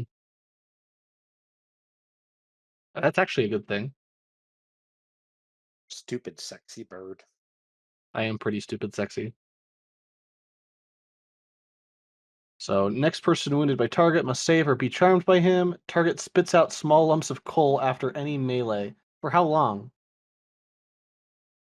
Permanently. So I will always spit out coal after I hit something. After you finish a combat encounter. After I finish a combat encounter, I spit out coal. It's like, where Ground. does this even come from? The ground now at target's feet is a blanket over a Wait, what? I don't Yeah, understand what that means. yeah, you're about to take a lot of fall. I fly. I have wings. True, but Also, Well, I'm there a went the monk. crystal. Also, I'm a monk, so I don't really take a lot of fall damage. Target is immune to magical cold while naked. While like butt naked or while not wearing armor. well, butt naked. Zan, oddly enough, doesn't have much issue with this. And this one doesn't even affect you. Anyone with a and Terry is blind. And Terry is blind. Okay. Yes. Ah. Okay, now Zan, roll me an acrobatics check. I'm just flapping my wings, yo. Roll me a fucking acrobatics check. Okay. 10. Okay, so good news. You did not take much fall damage. Okay. You only took 1 point of damage. No, Bad news. I took You are 0. now in a pit, and the lightning stone, as soon as you fell into this pit, tilted over and covered up the entryway to the pit. Okay. Well then. I take 0 damage because I have slow fall as a monk. Okay. So, Terry, you just saw the lightning stone turn off abruptly. Terry, you saw jack shit on account of you being blind now. Terry just blinking and just everything is black. Ert just looks at him with pity. It's like, elves. Terrible vision. You okay down there, bird brain? I'm alive. Get this crystal off of me. Good question. How are we going to get the crystal out of here without my mold earth rune? Have you tried calling the elementals to thank us for our wonderful service and getting this crystal out of here? Ert kicks Oh Terry in the yeah. shin. Has the all the crazy nature stuff stopped? The wind is dissipating. You can no longer hear crackles of lightning, and the sounds of elementals beating the shit out of each other has ceased. Okay. Terry is going to ask. Oh, wait. Would that mean that the little Aether guy can come up now? It seems like the little ether guy is still here, although he appears to be rapidly dwindling. Well, they're fading away. Oh, they're all going home. Well, Terry can't see that. Yeah, well, Terry can't see it, but Terry will ask Ert, hey, we're at the top of this temple. Can you see the elementals? What's going on with all of them? Oh yeah, they're all dissipating. Sorted them out real good, but no one's going to get the energy for them. And just all of them? Roll perception. Nice. Not all of the elementals are disappearing. The largest ones seem to be sticking around, although they are drastically smaller than they were. Well, where's that earth elemental? You mean the big turtley one that tried to spit rocks at you? Yeah, that one. Are you gonna go find it? Well, it could move a crystal. Actually, quick question. What are the weather effects like? The weather effects are rapidly dwindling, and so, like right now, it's a DC 10 strength saving throw in order to get down the stairs. If you wait a minute, it won't even be a DC. Ert suggests that we grab lunch and then go get the army to lift the damn crystal off Zach. So the army is multiple days away. And I'm not waiting that long. Get the elemental to take this crystal off of. Terry, go get the elemental, get the crystal off him. Uh, sure. Can you Can you lead me to the stairs? I can't see. Ert picks up Terry. Do you place him like right in front of the stairs or at the bottom? No, Ert is just carrying Terry over his head. Okay. Keep your core firm. Okay, then Ert and Terry head on down, avoiding, the horrible tentacle plant monster. Oh wait, And it's out of 50 yards. Terry can see again. nope, you're still blind. So it says anyone within 50 yards. Is blinded, but it doesn't mean when you leave. Like, Oh, I thought it's it was 50 yards of Yeah, Zan. you're well, still you should be able magically to blind. should be able to Yep. roll saves. Like, it's every round of combat you gotta roll a save for it, right? Nope. No. Terry just needs the magic actually taken off of him, like Oh, a remove spell or whatever. remove curse or whatever, greater lesser restoration. Uh-huh. I'm sure Okay, we have so- some of those back at camp. sure, they're on one of the rune piles. I'm kidding. So, Ert and Terry, you get over to this place. Things seem a lot more peaceful. The Earth Elemental is looking around in a bit of confusion. And it looks over to Ert and says, "Are you responsible?" Terry Is that understands. was okay, so Terry will nod because he's understanding that, he has just been now placed in front of an elemental. The imbalance is lesser. There is less to fight. This is nice. What's it saying? Terry just says is like he finds it nice that there's no longer a need to fight. Um asks in common first if the elemental can help us. And here we go. I'm just going to roll both rolls at once. It does understand ethereal. All right, so asking in astral then, asking is Yeah, astral. if it can help us, we want to move the crystal now that it's no longer, magic. So it can't happen again. This is workable. I will do this. Terry, great.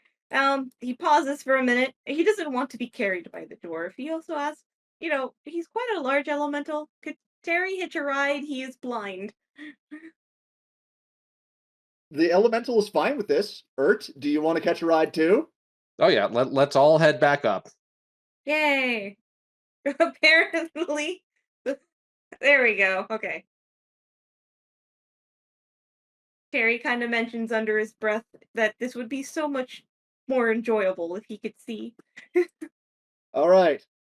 So, Terry and Ert, you are now at the top of the temple. The elemental scoots around toward the crystal and says, "I will return this to its proper place."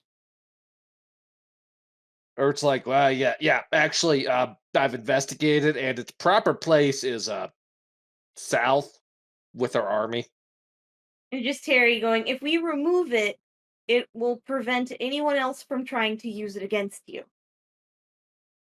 The elemental considers this and says, "This is something I will remember. The earth has a debt to you." Can you get me out of this pit, please?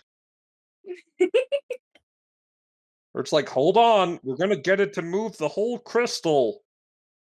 Okay, Ert, you watch as the elemental moves towards the tip of the crystal, and it opens its mouth, and it starts eating the crystal like a snake.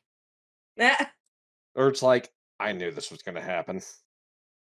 Whoa. And Ert just watches the crystal go and is like, there goes the best crystal I've seen since Katie. And so the lightning stone is absorbed by the elemental, and this very big, chunky boy then gets a very firm expression on his face and starts slowly shrinking back to his original size. As soon as I see an opening, I fly up. All right, Zan, you fly up. You notice that Terry is looking a little blind. He's not even watching what's going on. His face is like in the complete opposite direction because he's trying to hear what's going on. Zan just makes a face at Terry and then says, "Hey, can we leave?" And Terry, just hold on. The Earth Elemental says that it wants to repay a debt to us for what we've done. Oh, I thought that was getting me out of there. The Earth holds a debt to you for restoring the balance, for ceasing the control. And giving you a snack, apparently. The crystal has been returned to its proper place in the elemental plane. Ert's already bored. He's just wandering off. Meh. Fuck you, Ert. Is there... What does the Earth Elemental think it can do for us? The Earth Elemental is not sure what humans would want from the Earth. Terry thinks and goes, well, not that crystal you took, but perhaps a crystal of rather significant size? The Earth Elemental looks contemplative, and then it asks, could I see what to use as template? Terry just yells out since Ert was walking away. Just, Ert! We need a Zan- crystal Got it. blueprint. And then everyone loads up onto the Earth Elemental, and we tell him to mush. We just need just Terry, just like I was just asking for a crystal template, but okay. We're gonna go show him Katie. Oh, is he gonna No, come no, with no, us that no. far? There's just Terry going, no, we are not Oh, showing it him won't come with you Katie. that far. He will or he won't? He will. Oh, yeah, let's take him back to base. I'm down. Terry, he's not going to like Katie. Everyone likes Katie. We don't have to bring him super close to Katie. He could observe from afar. All right, one moment. Plus, do you want to walk all the way blind? Yeah, Blindy. Can I roll an insight to see if an elemental would in fact be quite offended by Katie? Yes, go ahead and roll your insight. 21. No, the elemental would not give a shit what Katie is doing. Nice. Terry is just, I still don't like this idea, but fine. You're free to walk. So, you meet back up with the camp on the back of a giant earth elemental, and the elemental is causing some disquiet with all the soldiers. But seeing that their commanding officers are on the back, they're taking it. They're going along with it. It just, yeah. Terry just asks one of the soldiers if they can get Lung Thunk and Katie over here. You hear a lung thunk off in the distance. Are they back? Good. It's happening again. Poor Lung Thunk. So Ert's gonna chip off a piece of crystal off Katie. Nice little shard, and feed it to the elemental. Beat it. There, the blueprint is seeing Katie and getting a taste. That will work for the elemental. And just say as many of these as you want to make. Can you make those? Okay, the elemental says that for your repayment, it can either make Katie more durable and capable of holding more energy, or it can try changing something fundamental about how Katie works. Okay, what does that last one mean? It means that Katie might be able to siphon energy not just from absorbing souls. Or something other than souls. Like, Ert is vastly interested in that second, because all he Yeah. needs to do to make Katie bigger is sacrifice several thousand living beings to it. No, no living beings. Yeah, I'm down with the second one. As long as it's not like, real living sacrifices. I'm sorry, but Terry does not want to commit war crimes. The Earth Elemental then says the most unfortunate thing to Ert. It says it's going to need to eat Katie. Zan looks to Ert, looks back at the Earth Elemental, and says, "Yeah, go for it." Terry's just looking straight ahead because he has no idea where anyone is. Ert just crosses his arm. You can try. Okay. Then the elemental goes up to Katie and actually starts nibbling on it. And you see the elemental suddenly shocked by a large amount of energy discharge. And then it just keeps going. Shit.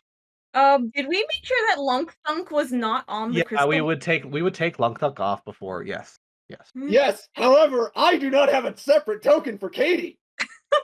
Oh So no. it'll look like he's eating Lunk Thunk, but that's just what Terry is imagining right now because Terry can't see that we took Lunk Thunk off. Exactly. This is just Terry's imagination. And Ert is freaking out over the crystal being eaten. You told him to try. Yeah, I mean, Well, Ert didn't think he could jump that high. It's just Terry is just like, can someone please find someone who can make me not Yeah, blind anymore? Zan would call over either Farron or Pep and have one of them look for some way to restore Terry's vision. That is going to be a process. Yeah, I know it'll be a process, but Bubbles is giving you essential oil. So, with that, the Earth Elemental successfully manages to eat the entirety of Katie, and then he just stops. And he's just like staring off into the distance for about an hour. At which point, Terry learns that no one in the regiment actually has a way to take off this random magical effect. Terry, I don't like this. So it looks like Terry's going to have to do some extra work in order to get rid of that blindness. Also, I just find it so fucking funny that the biggest, most distressing thing that happened wasn't even to Zan, who punched the fucking crystal. I mean, coughing up coal's pretty rotten. I don't know, man. I don't know, man. It makes it a lot easier to start fires. Oh, sure, yeah, but I'm the one that has to taste the coal. Coal's good for you. It builds character. No, it doesn't. Eventually, the Earth Elemental regurgitates Katie. Katie's color has changed. It is of a more greenish tone now. Terry. I'm assuming Terry heard the thunk of the crystal on the ground and is just like, what happened? Ert is just hugging the crystal. It's like, I thought you were gone forever. The Elemental says, "This crystal can now absorb the power of the elements. Earth can be converted into its energy." That's pretty dope. Hey, Ert that means- pushes the crystal as hard as he can towards the elemental.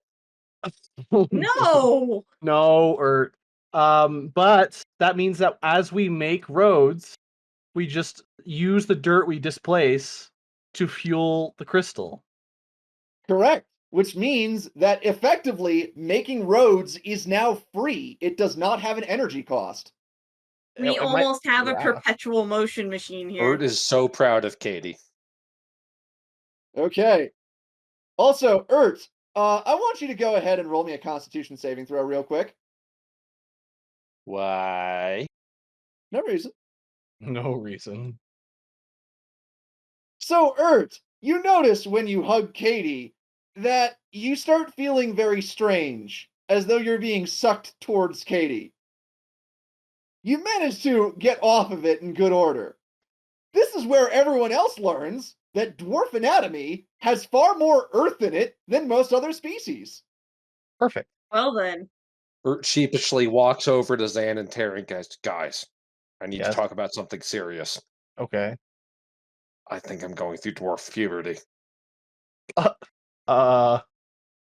Terry, I hardly doubt it. Just now, you're finally getting there, huh? That's how dwarfs work. Oh, okay. You just get attracted to crystals at a certain age. Oh, I missed that until now. Okay. Oh, jeez. Terry just, even blind, just shakes his head. It is just like, how do I know more about dwarven culture than the dwarf? A very good question. Possibly because Ert makes it all up. Well, shall we wrap up with that? Yep, that is the end of the session. And next time, we will cut in with your guys' next choice on where to go on the world map. Oh, are we dealing? Oh, I thought we were going to be dealing with that getting Boingo to apologize to Pep thing. We can do that as well. So next time we're going to be taking our whole army through Shellback Stand and be thanked for our amazing help. Indeed, you can go south with no penalty. You did say you wanted to try and make your way down to Festival. I mean, Urt's general plan is just south, southeast. Yeah, east. Yeah, that's Zan's plan as well. Is just away from the northwest coast. Mm-hmm. Okay.